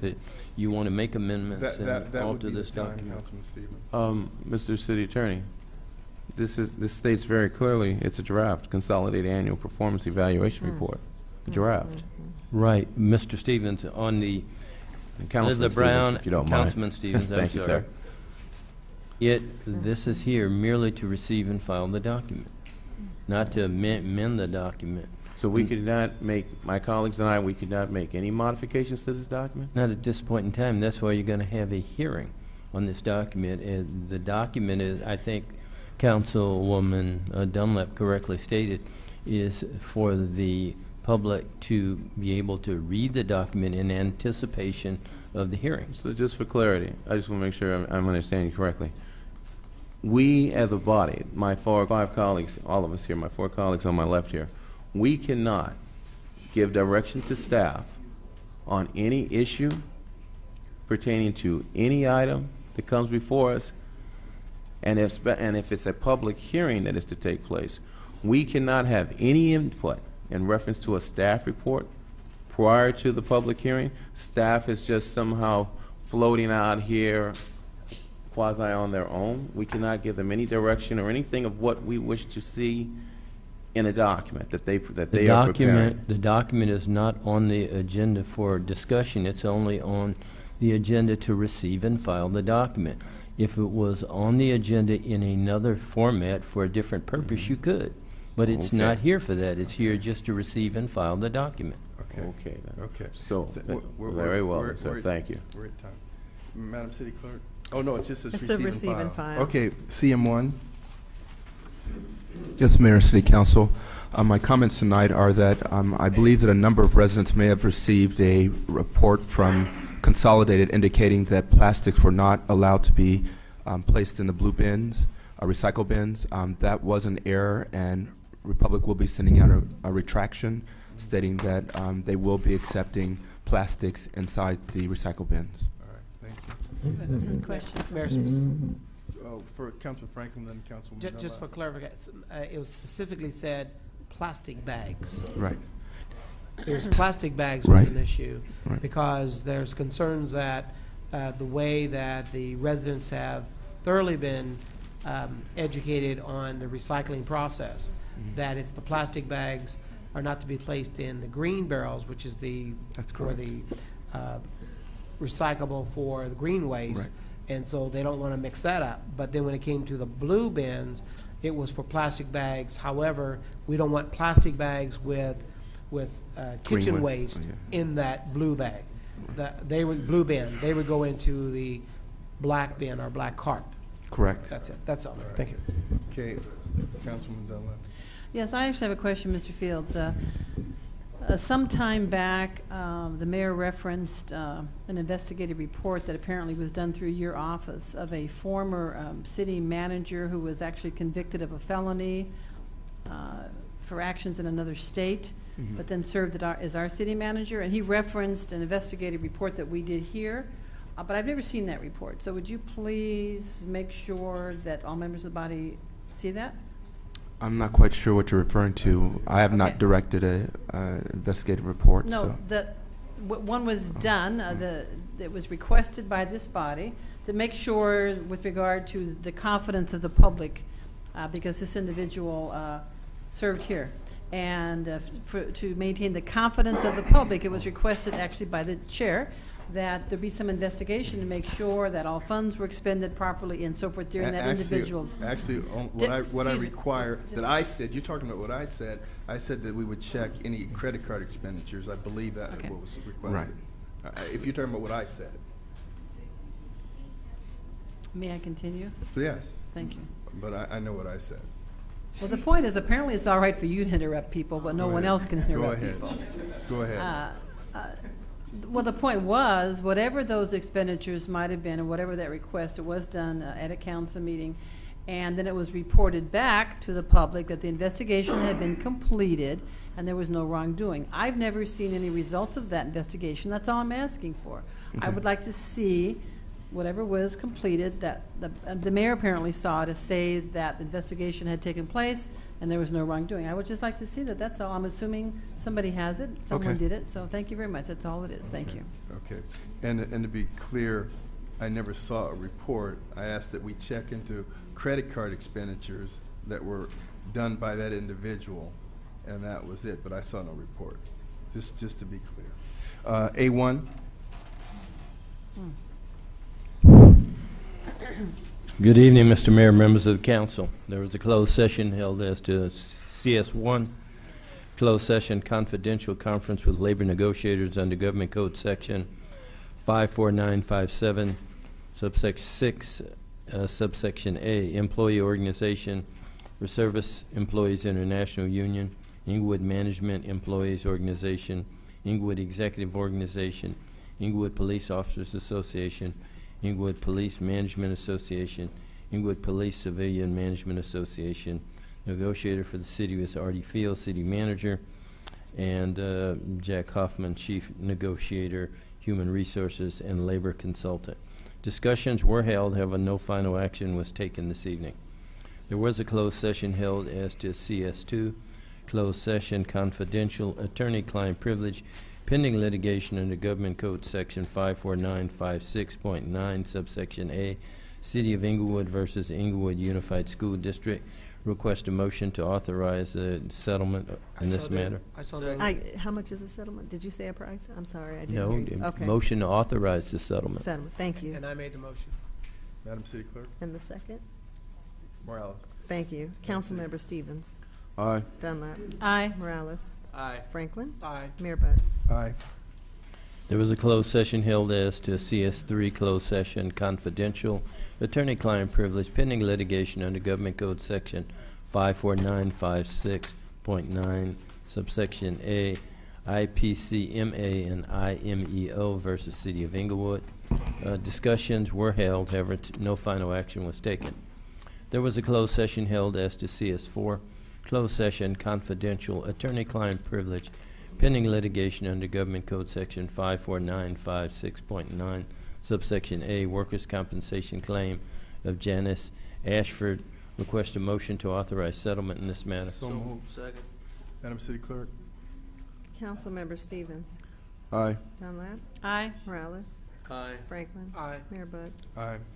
There was a closed session held as to CS5, closed session confidential attorney-client privilege, pending litigation under Government Code Section 54956.9A, subsection A, workers' compensation claim of Michael Venerty, request a motion to authorize settlement in this matter. So moved. Second. Madam City Clerk? Councilmember Stevens. Aye. Dunlap. Aye. Morales. Aye. Franklin. Aye. Mayor Buds. Aye. There was a closed session held as to CS6, closed session, confidential attorney-client privilege, potential litigation under Government Code Section 54956.9B1, claim of Will Dan. Request a motion to authorize payment of billing. So moved. Second. Madam City Clerk? Councilmember Stevens. Aye. Dunlap. Aye. Morales. Aye. Franklin. Aye. Mayor Buds. Aye. There was a closed session held as to CS7, closed session, confidential attorney-client privilege, potential litigation under Government Code Section 54956.9B1, claim of California Claims Management Services. Request a motion to authorize payment of billings. So moved. Second. Madam City Clerk? Councilmember Stevens. Aye. Dunlap. Aye. Morales. Aye. Franklin. Aye. Mayor Buds. Aye. CS8 was pulled. There was a closed session held as to CS9, closed session, confidential real property negotiator meeting, real property negotiations under Government Code Section 54956.8, real property negotiations for the disposition and redevelopment of various city-owned properties located at 335 South Glasgow Avenue. Property negotiators was KP Otto, Michael Coper, and for the City of Inglewood, Artie Field, City Manager. Discussions were held, however, no final action was taken. There was a closed session held as to CSA1, closed session, confidential attorney-client privilege, potential litigation under Government Code Section 54956.9, subsection C, billboards on former redevelopment properties located at 10116 South Prairie Avenue and 3920 West Century Boulevard and 10220 South Prairie Avenue. Discussions were held, however, no final action was taken. That concludes the reports out of closed session for this evening. And there are no verbal reports, Mr. Mayor. Thank you. CC1? A resolution ordering the submission to the qualified electors of the City of Inglewood a proposal to adopt and ratify an amendment to the charter of the city relating to publishing city ordinances. Mayor and council and members of the public, I want to give a little report on this. First, I want to start out by saying this is not an initiative, it's a charter amendment. And it's going to the people for a vote, which means that it has to be done within a time frame. The council had nothing, let me make that very clear. The council, and the mayor and council had nothing to do with this. This is Yvonne Horton, and I'm going to tell you why. The charter says that we have to publish ordinances. Currently, my budget for publications is $12,000. We have published this year 21 ordinances. 2 of them, possibly 3, but 2 that I can name off the top of my head right now, which is a salary ordinance and an ordinance that we had for trees that Mr. Falco read, and I think it was like 18 pages long, somewhere around there. Those cost anywhere from $3,000 to $5,000 in a paper. So with a budget of $12,000, just say hypothetically I pay $5, depending on the pages, that's $15,000. Well, I'm already in the hole, and in my department, I publish public hearings, ordinances, and bids. So these fees don't support my budget. They don't even support the budget for probably anybody within the city in different departments.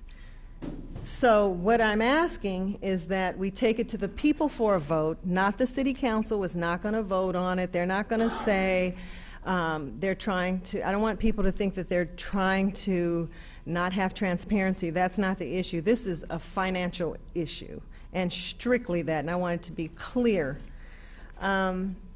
So I'm asking to take it to the people to make a charter amendment so that the charter says we have to publish it, but the government code says we can have a summary. This is the law. So we would have a summary. Now, As for the ordinance itself, we are going to make some other arrangements so that people do have access, and that would be that it would be printed and housed in our office, which we do that anyway, and it would be on the website. Every ordinance that we have would be on the full ordinance, whether it's 1 page or 100 pages. We haven't had one 100-page, but I just thought I'd say that. It will be on the website. And that's pretty much what I have to say. If there's any, I hope I answered any questions, but if not, you can always come to my office and ask. I'm there every day, so that's it, unless you have any questions, Mayor and Council. I'll move it, and I have a comment. Second. Okay. Councilman Morales? You know, just a quick question. When we put it on the website and it's complete text, right? So it's Yes, available. absolutely. Is it in? Can we print it off of the website? Yes, well, right now, it's the way we're going to do it. Right now, it's in the agenda. Okay. So like if you go, like if we have whatever we have on, like this agenda here, the blue part is where you go in and you click and it prints out whatever you want. Yeah, it actually comes up and then you can read it, but you can print it as well. Yeah. But we get that right now, but we are talking about also just having a site just for ordinances so that people can go to that and they have the access that they need. But we still have to print it in the paper. At the library as usual and everything else. So. Yes. And we still have to print it in the paper. We're just following the government code so we could do a summary so we're not stuck with so many pages and we have to pay a lot. And of course, the public will be able to decide whether that's what they want or. That's why we're taking it to the people. They can express their wishes. Thank you very much. Sure. Madam City Clerk. Councilmember Stevens. Abstain. Dunlap. Aye. Morales. Aye. Franklin. Aye. Mayor Buds. Aye. CC2. Is a resolution ordering the submission to the qualified electors to the City of Inglewood a proposal to adopt and ratify an amendment to the charter of the city relating to the reading of the city ordinances. And on that particular one, this is a measure to enhance democracy in that it empowers the majority of the council instead of one member of the council. Equally significant, this initiative begs the question, should one member of the council have the veto power or unilaterally, can't get my words out, excuse me, control over the majority of the council? Routinely, Mr. Stevens and other members have argued that no one member should have dictatorship to the actions of the majority of the council. So this is another amendment that I'm asking that the council would approve. Again, they had nothing to do with it. I just want to stress that. It's Yvonne Horton by herself. Move adoption. Second. Thank you. Madam City Clerk. Councilmember Stevens. Abstain. Dunlap. Aye. Morales. Aye. Franklin. Mayor Buds. Aye. CC3. And just on closing remarks, I want to thank the council. Again, it's going to the people for a vote, so whatever they say, that's what I respect. I also wanted to remind people that we have an election coming up. The nomination period starts December 10th, and it ends January 7th. We will start a registration in our office for those that are not registered in the city of Inglewood, and we're going to constantly ask people to get out to vote because it's very important that we exercise our right. Thank you very much, and that's the end of my closing remarks. Thank you. CC1. Madam City Treasurer.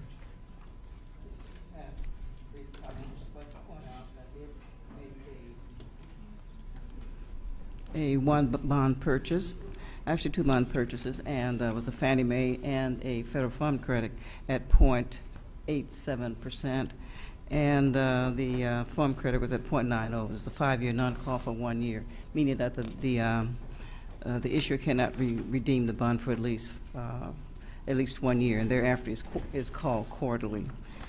And also would like to point out that interest rates continue to be quite low. There are no offerings at all at the 1 year.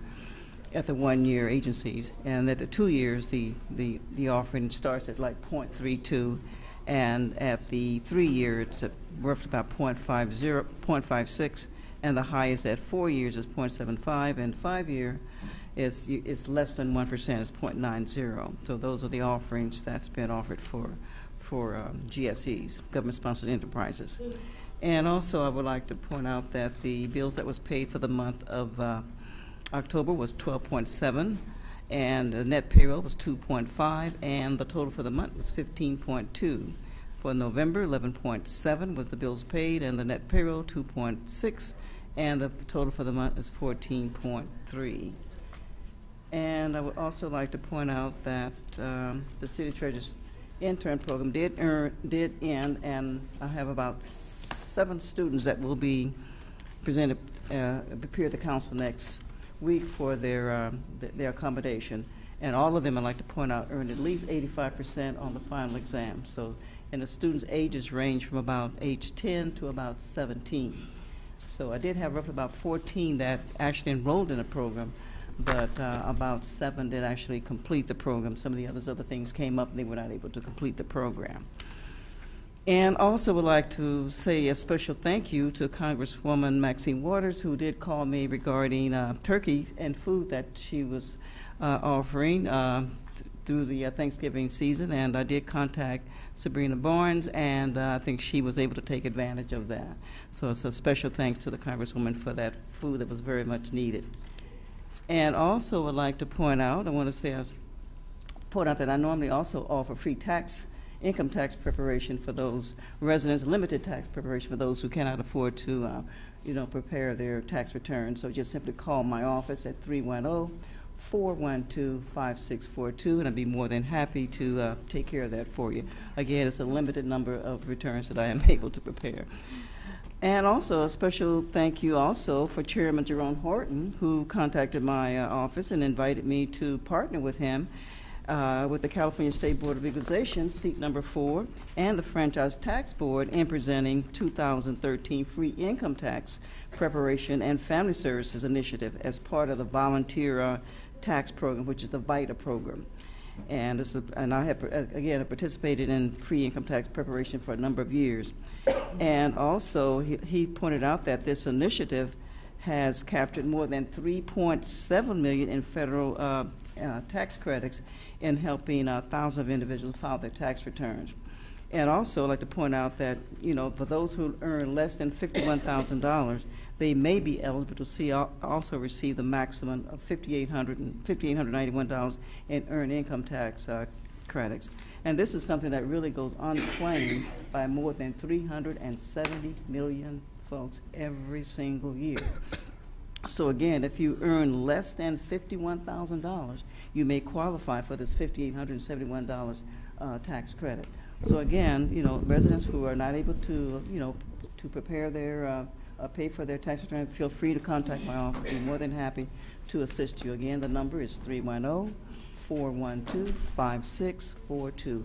And again, congratulations to all of my students who did finish the 6 weeks City Treasurer Student Income Tax Program. City Treasurer Student Intern Program. That concludes my remarks. Thank you. Public comment. Any person who wishes to address the City Council on any other matter may do so at this time.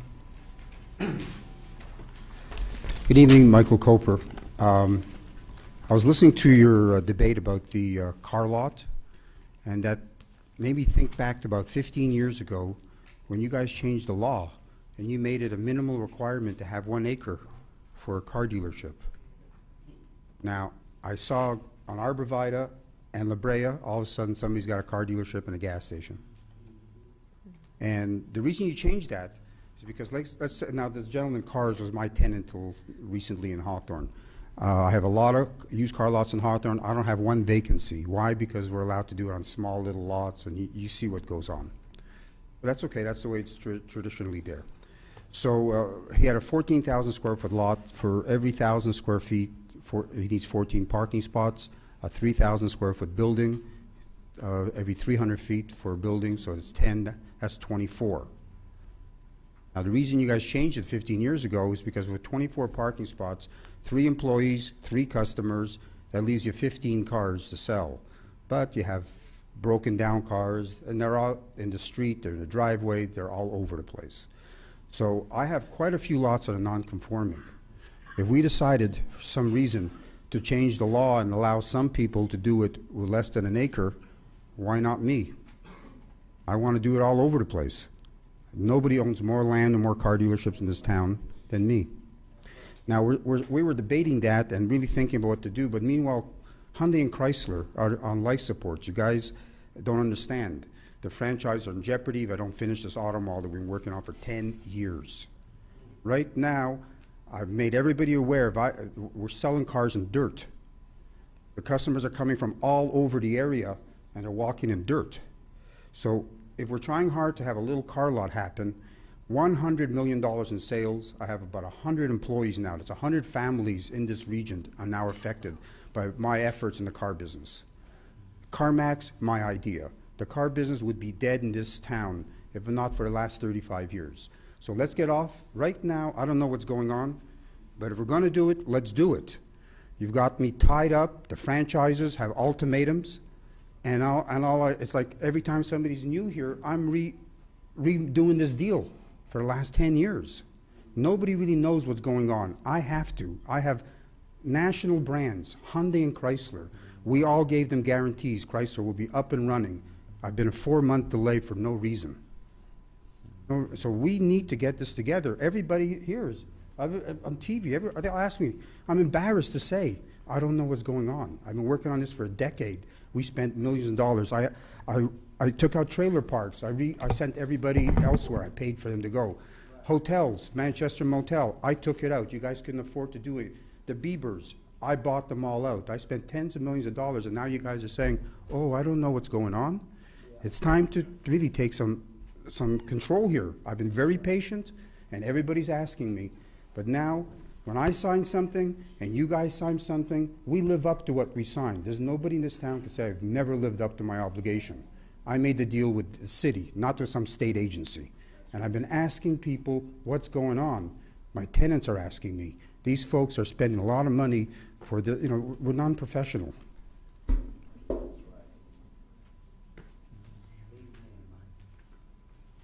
I'm back. Same thing. Trees. You came to our block club meeting, and you promised us that they would be as good or better trees replanted that they was taken out. A couple of your good members that don't allow me to say nothing about you is here. So I'm just going to ask you, if you or your people don't know a proper tree and where proper trees should grow, let's get somebody. I see that the attorney, every time he come up with a big case that he know that he don't know all of the angles, he asks for a certain amount of money to get advisors. Now, I like this yellow. I like seeing this yellow. But I want Manchester back like it were or before. I said you was the blessedest man I ever seen, because that stand can go back on Manchester and Perry. A lot of work they doing extra on Manchester. I understand that. But those trees, we will not accept them. Those trees, I know you're going to say, yeah, I don't have a choice. I do. We get rid of one or the other. And I sent every one of you a letter. That letter came from me. I want you to know it. But it came from the block club, not just me personally. What is an oak tree? What is a pine tree? What do these maples and poplar trees do? I know aging though, because we had a lot of trees around us. But those trees that was there was beautiful. When this tree, if you come down on 550 region, 527 region, that man is out there every day for over a month now breaking leaves. AG will tell you again that if you hit the brakes on leaves and it's wet, you're going to slide just like you on ice. It's no different. Same thing coming out of Manchester. Like it's been raining, those trees and shedded those leaves, blew them over to the side at night, then you'll start having wrecks. All I'm doing is asking you to make it beautiful and safe. See, some things can be both ways, beautiful and safe. I asked my councilman to do something for me. He did it. Now I'm going to pay him back. I'm going to ask you, one of you fools quit arguing. It takes two fools to argue about the same thing. I'm asking you because you just don't look good doing that. Thank you.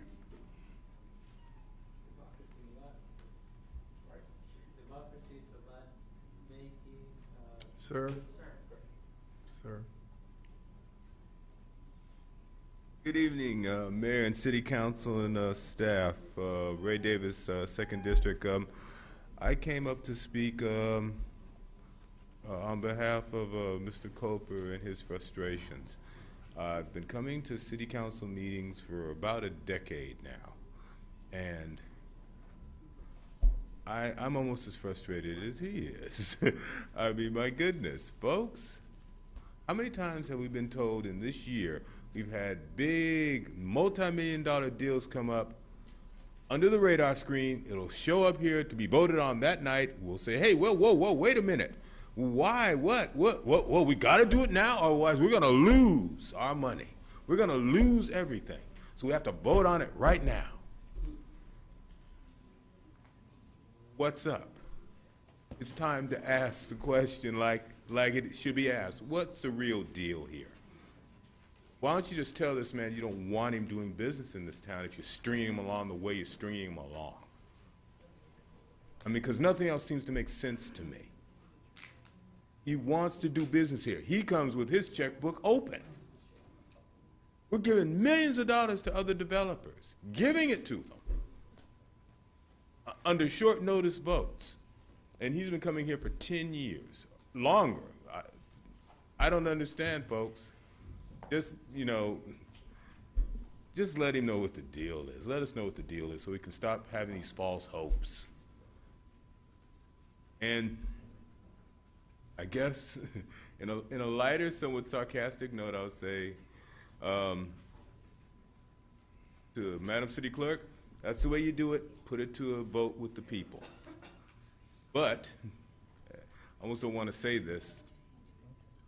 You want to guarantee it passing?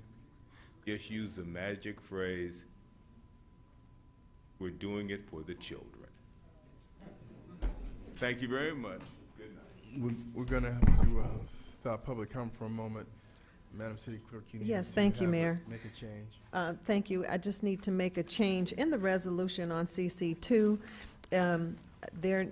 It stated that whereas the amendment seeks to change the current charter requires the city to read in full an ordinance, and it says after, and it should say at the time of the adoption, and not after, because it's done at the time of. So moved. And so I want to thank you. Second.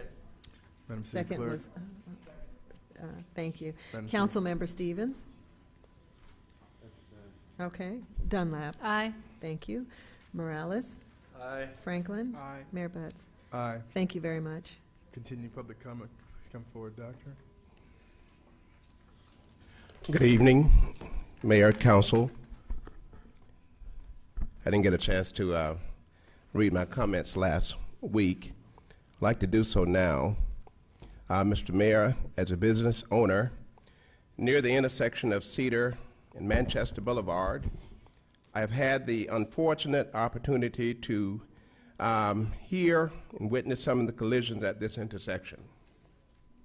Earlier this year, I made the comment to one officer after an accident, is it going to have to take a traffic death to get a traffic signal at that intersection?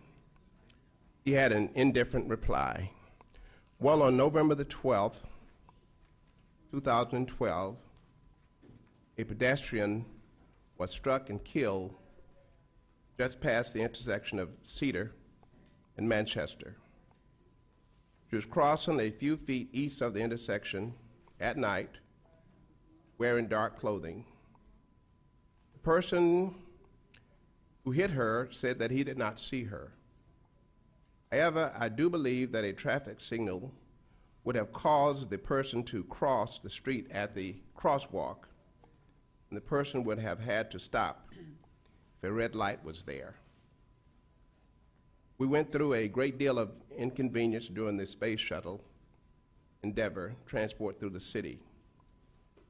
I would think that we could come up with the rationale to put a traffic signal there at that intersection to avoid future problems such as this.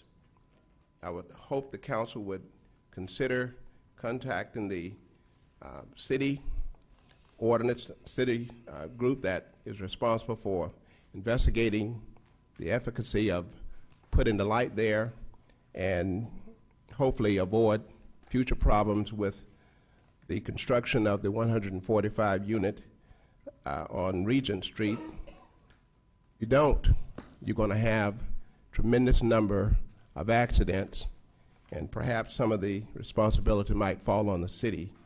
So if you can become proactive before these accidents happen, it would be very, very good. Thank you. Thank you.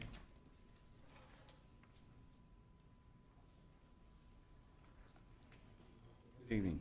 My name is Alfonso Parker Jr. I'm a Vietnam vet, 66, 67. I've been fighting for my benefits since March of 95. I came before you and I expressed to you that I went before Maxine Waters Town Hall meeting August 2009 and expressed that Social Security, Medicare, all these programs are not in trouble, that the VA is running them in the ground. And you see the efforts today in your everyday life where they just threw the baby out with the water. Now everybody's getting a piece of the pie, or trying to, everybody but the people that need the service. And it's going to get worse come after the first of the year. You people that haven't been affected, you will be. Now, I express this. If you stop that VA from what they're doing, these other programs will be healthy. I've had a secret clearance, not lately, but most of my work life. I worked in the aerospace business. I'm also a conscious objector. Conscious objectors are never sent into a combat theater. Never have been. My father was one. You can serve, but you don't go there. I was sent there, not only me, others. That's one of our nasty little secrets. Now, I told you this was going to happen before you passed the health care, not only you, just people in general. PTSD. They keep rolling you over in all these new fandango names like it's new. PTSD is nothing more than what it was in World War II and the Civil War. Shock. Shell shock. It's nothing new. None of this stuff is new. Agent Orange is nothing new. You buy Agent Orange in the store, the Home Depot, they spray the weeds between your crack. They sprayed that kind of mess all over the jungles over there. And they don't want to take care of us. Now, I told you about PTSD. Read the paper. They Bush and them, they close off all the information from you with the Privacy Act of 74, or make it so hard if you don't have money you can't get it, even if you're a government agency. But let me tell you something. VA just done an audit recently, it was in the paper last week, where they showed they had a 14% error factor in their diagnosis or giving veterans in general their benefits. An independent done it, and it was 34. The Veterans Administration Appeal Board, which is the last stage you have in the VA system, they found, because see, somebody got to clean this up, they found that the VA itself at the lower level hospitals was a 74%, listen to me, a 74% error rate in not approving veterans benefits. Don't that tell you something's wrong? And then you run out here talking about Social Security, Medicare is broke, all of these. What's breaking them is that VA. And until you clean that mess up out there, it's going to, might be too late, because you come next year. They just got elected. Now, after they go home and blah, blah, blah, Thank you, sir. you watch. You ain't seen nothing. Thank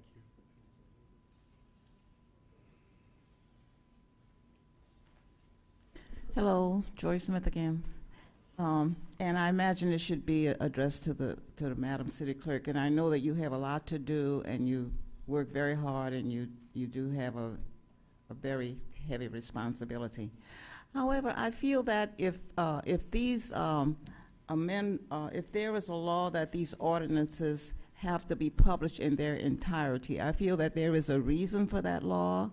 And I feel that we, the city of Inglewood, should comply with that law rather than amend the city charter, which would apply only to the city of Inglewood, so that the residents would not have access to the entire ordinance. I feel that to conduct an election of the citizens would cost a lot of money, so maybe that money could be transferred to the office of the city clerk, and or maybe it could be increased so that you could publish what you're supposed to publish. But I feel that if there's a law that says that the ordinances should be published in their entirety, then I think that the city should comply with that law rather than make a permanent change to the city charter that, and not everybody has access to a computer.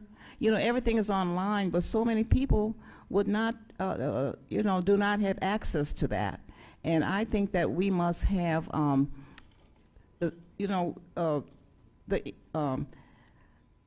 ordinary citizens, there's so much that goes on that we don't know about, that we don't get information about. So whenever there is something that we have to be informed about, I am very concerned that we are informed about it and that we preserve all of the transparency that we can. And because when you summarize things, something is going to be left out. So I would prefer that we follow the law and go on and publish the ordinance in its entirety so that the citizens would have access to it if they are so inclined. Thank you. Okay, Mayor, I'd like to, if I can, I'd like to speak to that if it's okay with you. Yes. First of all, I want to thank you for your comments. I respect them and I appreciate them. As far as the cost of the election, because we're already having one for a couple of council seats and school board seats, there's no extra cost in terms of that because it's connected in. So it's going to be, we're going to pay what we're going to pay. And that I took into consideration when I brought this before the council. We will have the ordinances housed in our office, and we're just going to have to go the extra mile to help the residents, and that means that if they want a copy of it and they want it mailed, we'll have to get it out to them, and we're willing to do that. That's a little bit cheaper than the cost is just a lot of money. It really is, and we don't have it, and we're asked to make cuts. And this is one way to be responsible. I think I do you a disservice if I don't, and I just continue to spend money, and then I get to the end of the funds, and then I have to go to claims review, and I have to ask them to pay, and they look at me like, well, don't you know how to handle your budget? And I do, but I don't control the cost of other people, and I have even asked other papers, can you give me a better price? I do. I negotiate all the time. So, we're doing the best that we can. I just think it's a responsibility to the city and to the residents, and I truly respect what you're saying. I understand clearly, and we're just going to have to make it up on the other end. Some kind of way we'll have to make it up. And it is going to be available, and you're right, computers are not available to everybody, and that's why if they call our office, we'll just have to make sure they get it. We'll do our best. Thank you. Thank you. Continue public comment. My name is Diane Zambrano, and while I appreciate that, Ms. Horton, I'm going to reiterate that we have free public education. Theoretically, we have a free library service, and that this city council chooses to not appropriately budget the funds she needs is not on her. It's on the 5 of you. The 5 of you choose to cut her budget. The 5 of you choose to increase your salaries, choose to have whatever fun frivolity games and whatever you choose to have on a regular and continuous basis. We have a fixed amount of dollars, and it's up to you to actually look at the budget and find out how much is needed and appropriately spend it, which you clearly, in many of our opinions, do not do wisely, carefully, or with the thought of the residents in mind. That's all there is to it. You inappropriately budget. Now, having said that, I think it is kind of funny that even after it was voted on, it was changed. How about that?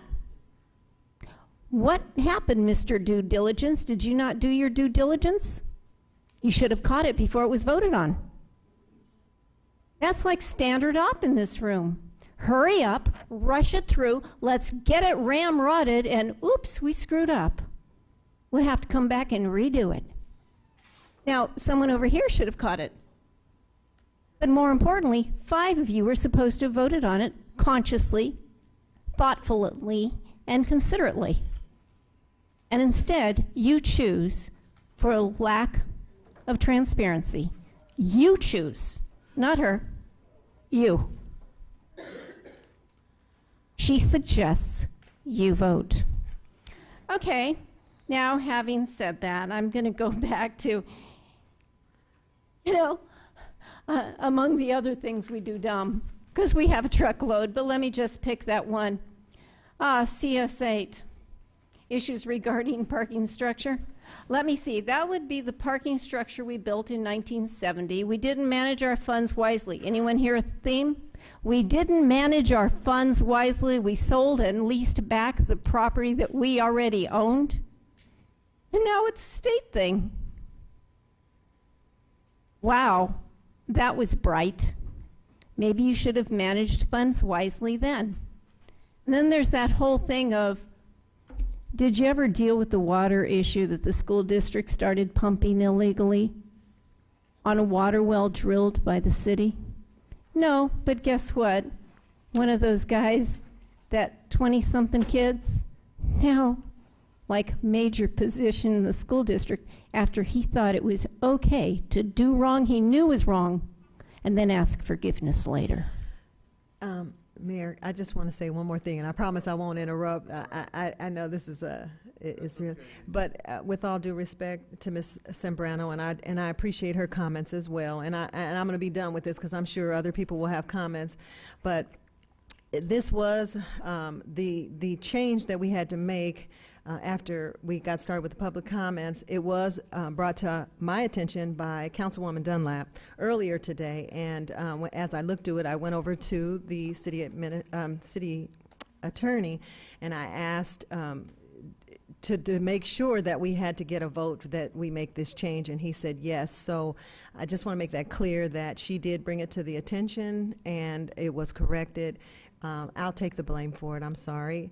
And as far as the budget is not really their fault. This is a problem throughout many cities, but this is a problem throughout this city with all the departments in terms of publications. I mean, you guys don't have a clue how I bump heads sometimes with people because they want to get the cheapest rate they can because they don't have the funds in their department to pay for the publications. So I just want to say that I'm done with it. I know it'll go on, but I just want to thank everybody, and I appreciate everything that was said tonight. Thank you so much. Viola Gardner, District 1. I just want to say ditto to the things that Ms. Soprano said. She was right on target. And they don't need to be repeated again because they were understood the first time that they were said. As far as things being on computers, many people don't have computers. And also you have to think of other age groups in our community that don't use computers. When you start getting in your 80s, like 84, you don't use computers. But you do read, and you do comprehend, and that's all you need to be able to do. I would like to be able to have things presented to me that I could read, because I certainly comprehend. Thank you.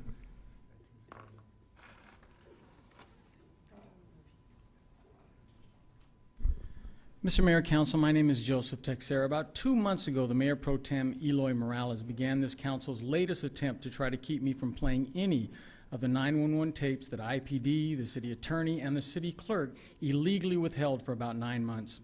And after Mayor Butt's return, he went so far as to instruct an IPD officer to try to physically stop me from playing the 911 tape where an IPD officer tells me that if someone on my street was shot at, there must have been a reason they were shot at, which is a disgusting insult to all the families in Inglewood who have lost friends in gunfire. At the mayor's urging, the sergeant of arms at the time actually tried to wrestle the tape recorder out of my hand. This council's ridiculous excuse for trying to continue to hide evidence of police misconduct was that the playing of the tape was, quote, illegal under the Brown Act. So for the past 4 or 5 weeks, I've repeatedly challenged this council or any other city official to explain where in the Brown Act it bans the playing of audio tapes by the public. But of course, because that's not in the Brown Act, everyone up on that council has had to plead the fifth, keeping silent to keep from incriminating yourselves further. The Brown Act was specifically created to keep you from denying the public information about city matters, and you're trying to use it to ban the public from getting information about city matters. Not only have I given you copies of the Brown Act and read you passages from the Brown Act that contradict the lie, and pointed out that surrounding cities not only don't ban the public from playing audio tapes, but actually help the public play audio tapes for their councils.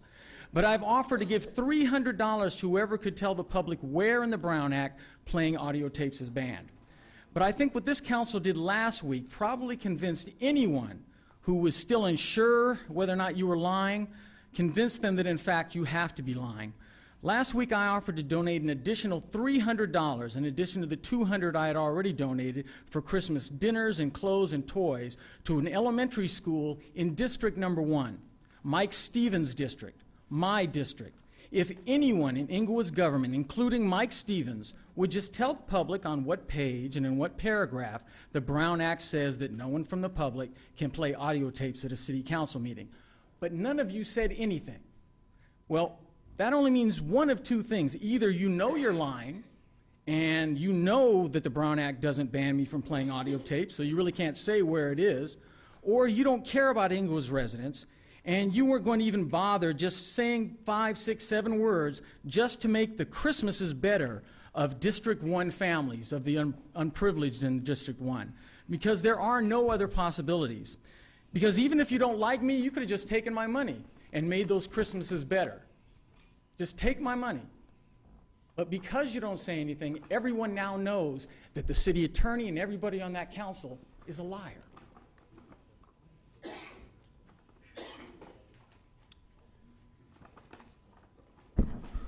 Ethel Austin.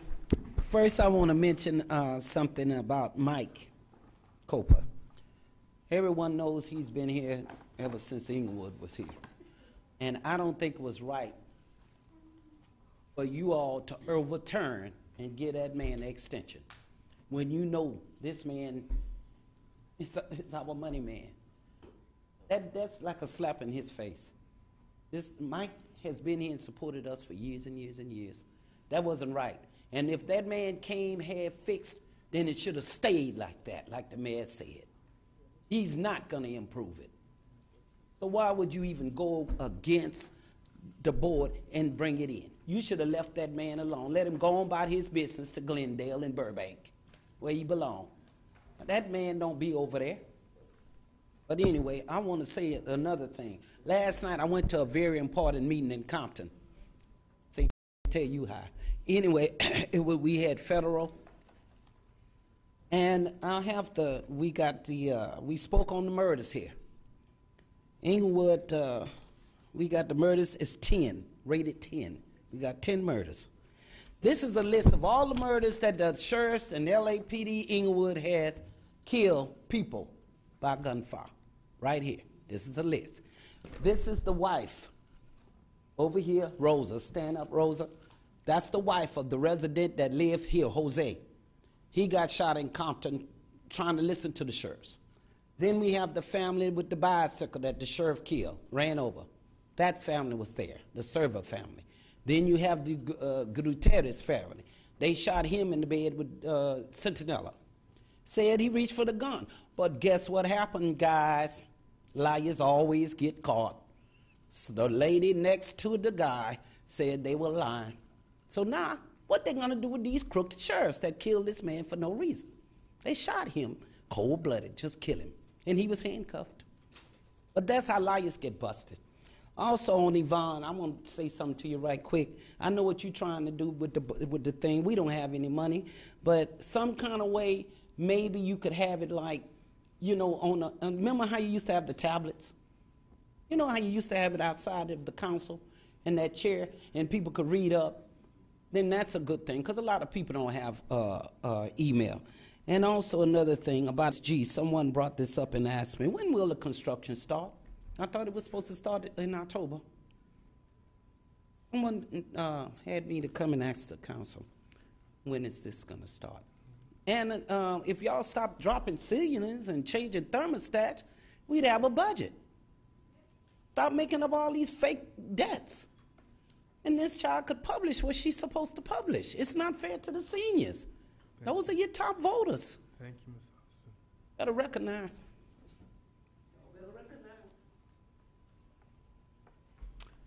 Yes, good evening. My name is Hector Beltran.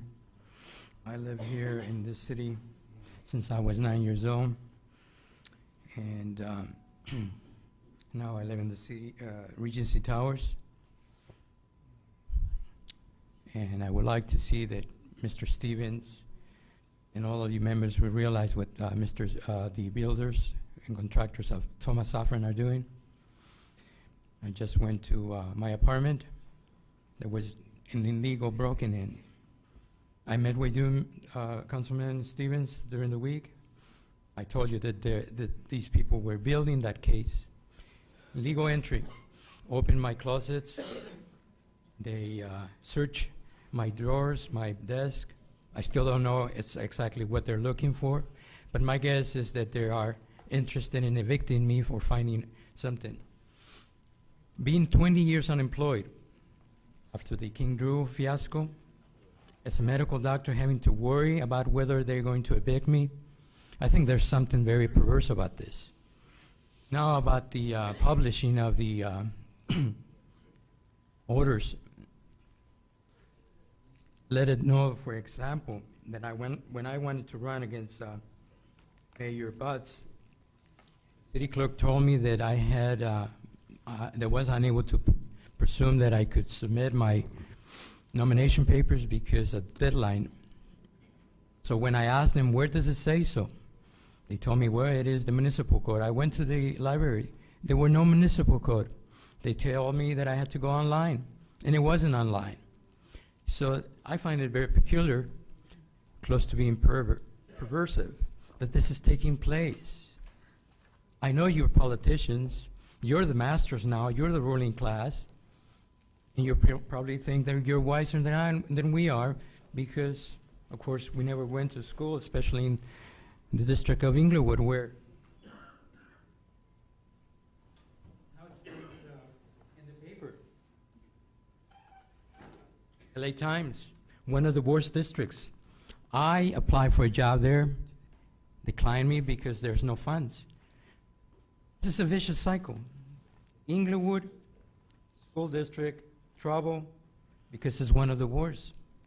So how can they possibly understand about Henry David Thoreau and civil disobedience? Or what Lincoln used to say, I may disagree with you, but I would always defend until the end your right to defend yourself and say what you feel and you believe in. I believe that this all surrounds the issue of injustice. And in the Bible it says about injustices, also noted under the sun there's evil in the courtroom. Your time, sir. My time is up? Yes, sir. I apologize. No problem.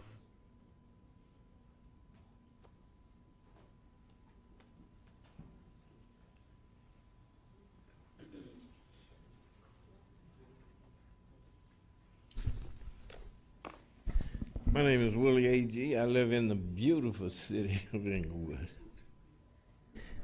First of all, I don't know what the problem is with the city and Mr. Copa. I've been knowing him a long time. As a matter of fact, I've been looking at one of his cars out here recently, you know. And people are very nice, and you know, I would like to see this city, whatever, I don't know what the problem is, but whatever the problem is, I'd like to see the city sell this in Mr. Copeland's favor. You know, he's a good man. He's a money man. I've been knowing him for years. So I'd like the city to do whatever they can to get his case together. You know, I've been coming here for many years. And my purpose of coming here is to make this a better city and to support the people that's been elected here to operate this city. And I think most of the people on this council is doing a very, very good job. The three people that I have confidence in, I never hear them campaigning. In my opinion, you have two people on here that's just campaigning for re-election. I think we've had enough of that campaigning, you know, and people walking up to the dais campaigning for them. I don't think this is right. You know, I support people here in this city, but I don't get up here and talk about them. You know, why is it necessary for people in the audience to come up and you know, try and support people that, you know, let them get out there and do what and do what they're supposed to do, and that's represent the city. It's not about individuals, what you think or what you believe. It's about what's good for this city. That's why they elect you, not to get up there and entertain certain people in here. Start representing the city. Don't represent me. I take care of myself. You know, I'm not asking you for nothing. Just do what's right for this city. And I tell you, if you do that, then believe me, it will be a more beautiful city. Beautiful people in this city.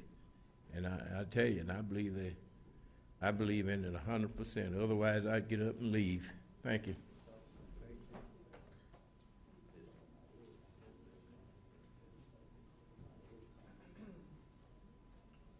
Hello, Inglewood family. I'm Wild Bill Widener, and I'm going to back everyone up on getting Michael Coper's business going again, because, you know, there was I don't know if any of you remember, but this town used to be full of auto dealers. We had Lincoln Mercury and Toyota and Chryslers and Dodges and all these other Chevrolets, everything. And this city was jumping. And that's the way it was. We've got the airport over here, and we're not taking advantage of it. As far as being business head, you're not using your heads. You got to start getting together and get an attraction that'll bring people to the city to spend money. Automobiles, they buy them all the time. They got auto dealers all over this country. We let a Ford dealer go down here just over into the Culver City side, and you know, the Toyota dealer, and all these different ones, they got away from us. And you need to do something to correct that situation. A guy with a little used car lot, and you're squabbling over a couple of parking places, that sounds ridiculous to me. You know, I was in the auto business all my life, and I understand where these people are coming from and the need. See, you know, a lot of times there's other jobs that people can get out of the airport besides just the cars. But all these things get to working together. And if you don't have anything to get someone here, you're not going to sell nothing. And all we need is about 15 or 20 more churches or something where we don't get any income from them. And then we give them money all the time. See, that's ridiculous. And that's been raping our city of money over the years, over and over again. And $18 million will forgive, you know. And yet I've been here for over 60 years and try to get a low interest grant or loan for repairing my house because I don't have the funds to do it. and I can't do any of that stuff. This is not a residential friendly, this is not a business friendly city. You guys got to work on doing some things to change it.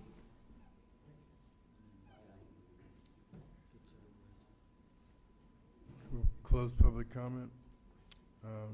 Council comments, Councilman Stevens.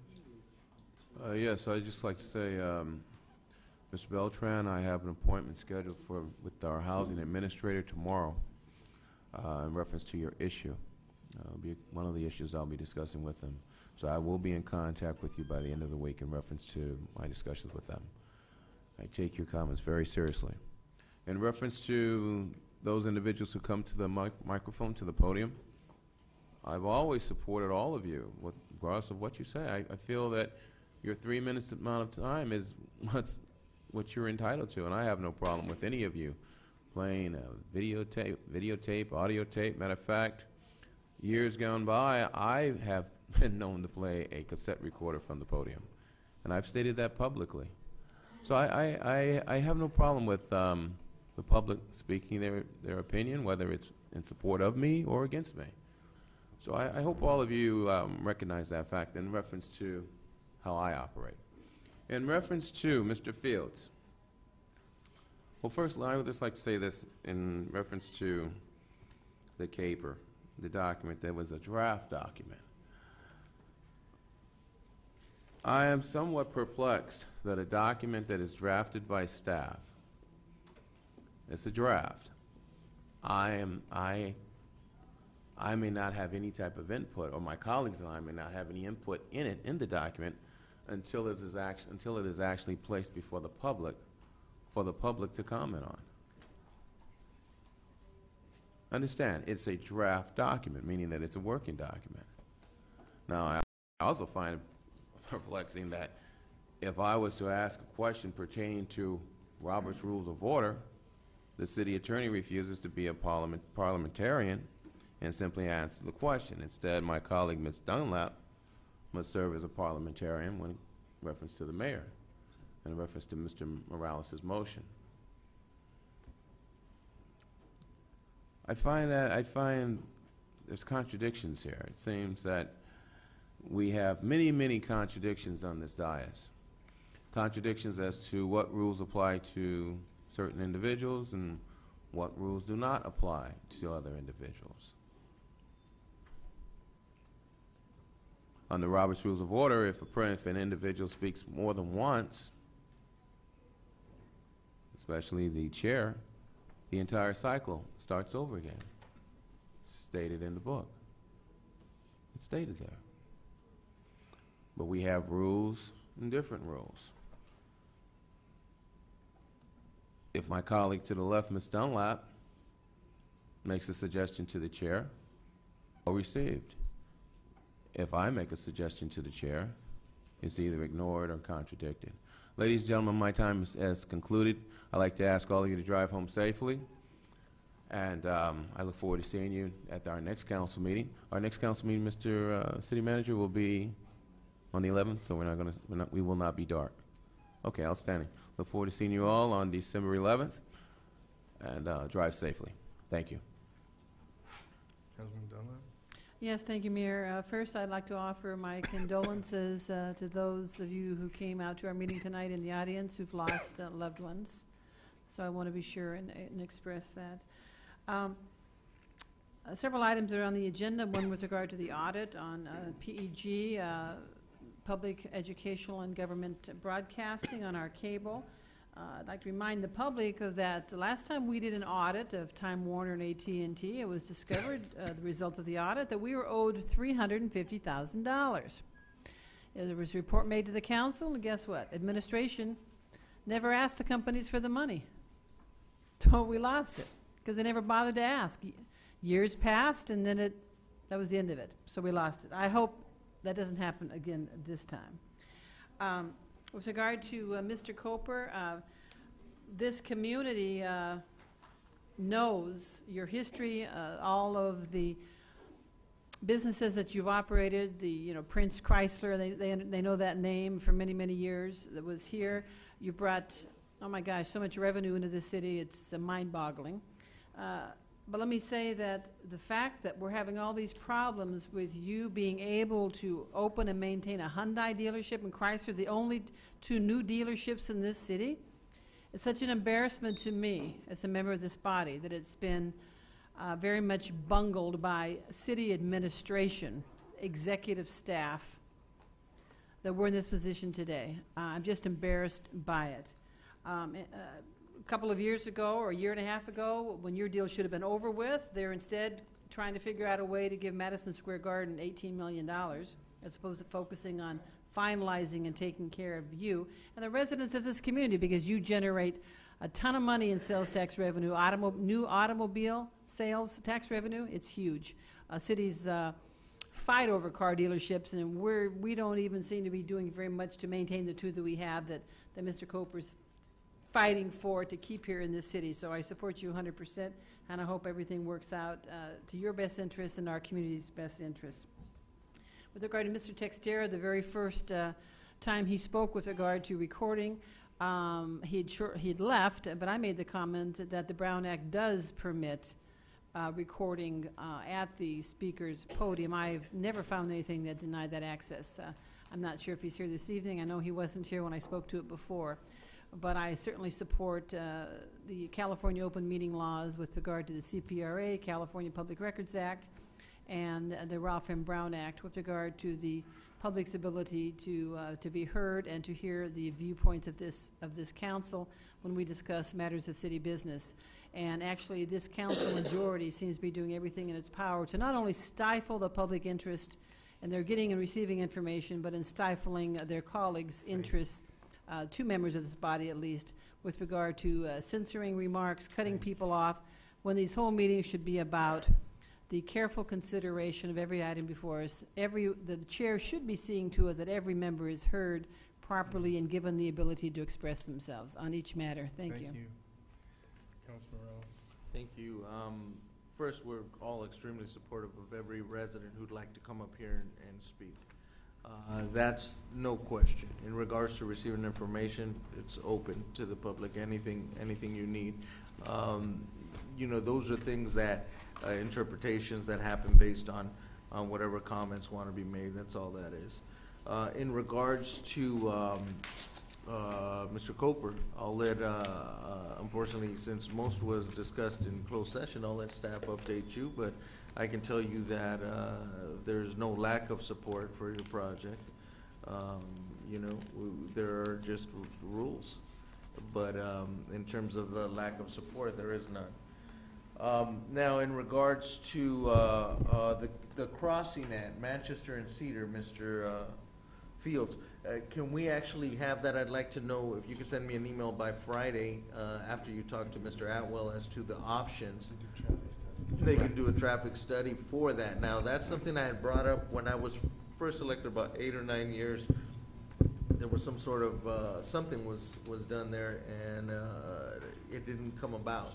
But in regards to the possibilities, also, if a full 3 color light cannot be posted, then it could be, there's a similar situation that was on Arborvitae, and they created that just a single yellow blinking light, where if someone wanted to cross the street, you push it and it just turns into red until they make it all the way across. Maybe some options like that. But if you could do that and get a response to me, at least tell me what the options that we're going to look into, just so that I can be prepared out for my residents. Okay. Thank you very much. Other than that, we are once again having our tree lighting ceremony. I believe it's on Thursday at 5 p.m. in the South Lawn. I really hope people come out to December check it out. 6th, 6:30, I think. December 6th being Thursday at 6:30, did you say? Well, the proper time, I believe, is 5:30? 5:30? 5:30, my bad. 5:30, sorry. But yeah, it's always a great little event. I just wanted to make sure I mentioned it and hope to see you guys all there. Okay. Councilman Franklin, I just wanted to jump in real quick. Mr. Coper, I think you're well aware that the council and some have gone to extraordinary measures to try and make a deal that's been in the works for quite some time work, that the demise of the redevelopment agencies involved As recently as 2 weeks ago, I went to Sacramento to personally lobby for your agreement personally, along with others that were put on the ROPS that were denied. So I don't want anyone that's listening to think that this is something that it's not high on the council's radar or priority. It's an extreme priority. From the time that you told me that we would lose the Chrysler dealership, I wrote a personal letter to Chrysler to let them know of our interest so that they would remain. So I don't want anyone that watches these broadcasts or that sits here to believe for 1 minute that this is a case of your transaction not being a priority.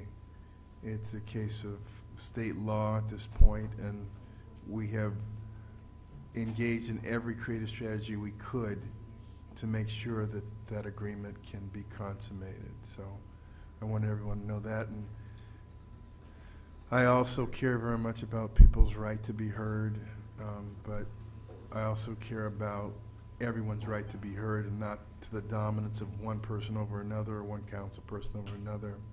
Everyone deserves to be heard. Councilman Franklin? Good night. And I'd like to adjourn the meeting of December 4th in passing of Miss Evelyn Ware, who passed away last week following a lengthy illness. She lived in Inglewood for over 30 years, and her family still resides here. She was a past president of the Inglewood Sir Optimus, past president of Inglewood VFW Post, and a member of the LA Zeta Phi Beta Sorority Amica Auxiliary, and a member of Inglewood Area Ministers Association. One of her passions was the Inglewood Relay for Life. She was the aunt of the Mary Gospel Singers. She loved her family, friends, and her city, and she'll be sorely missed by all. We're adjourned.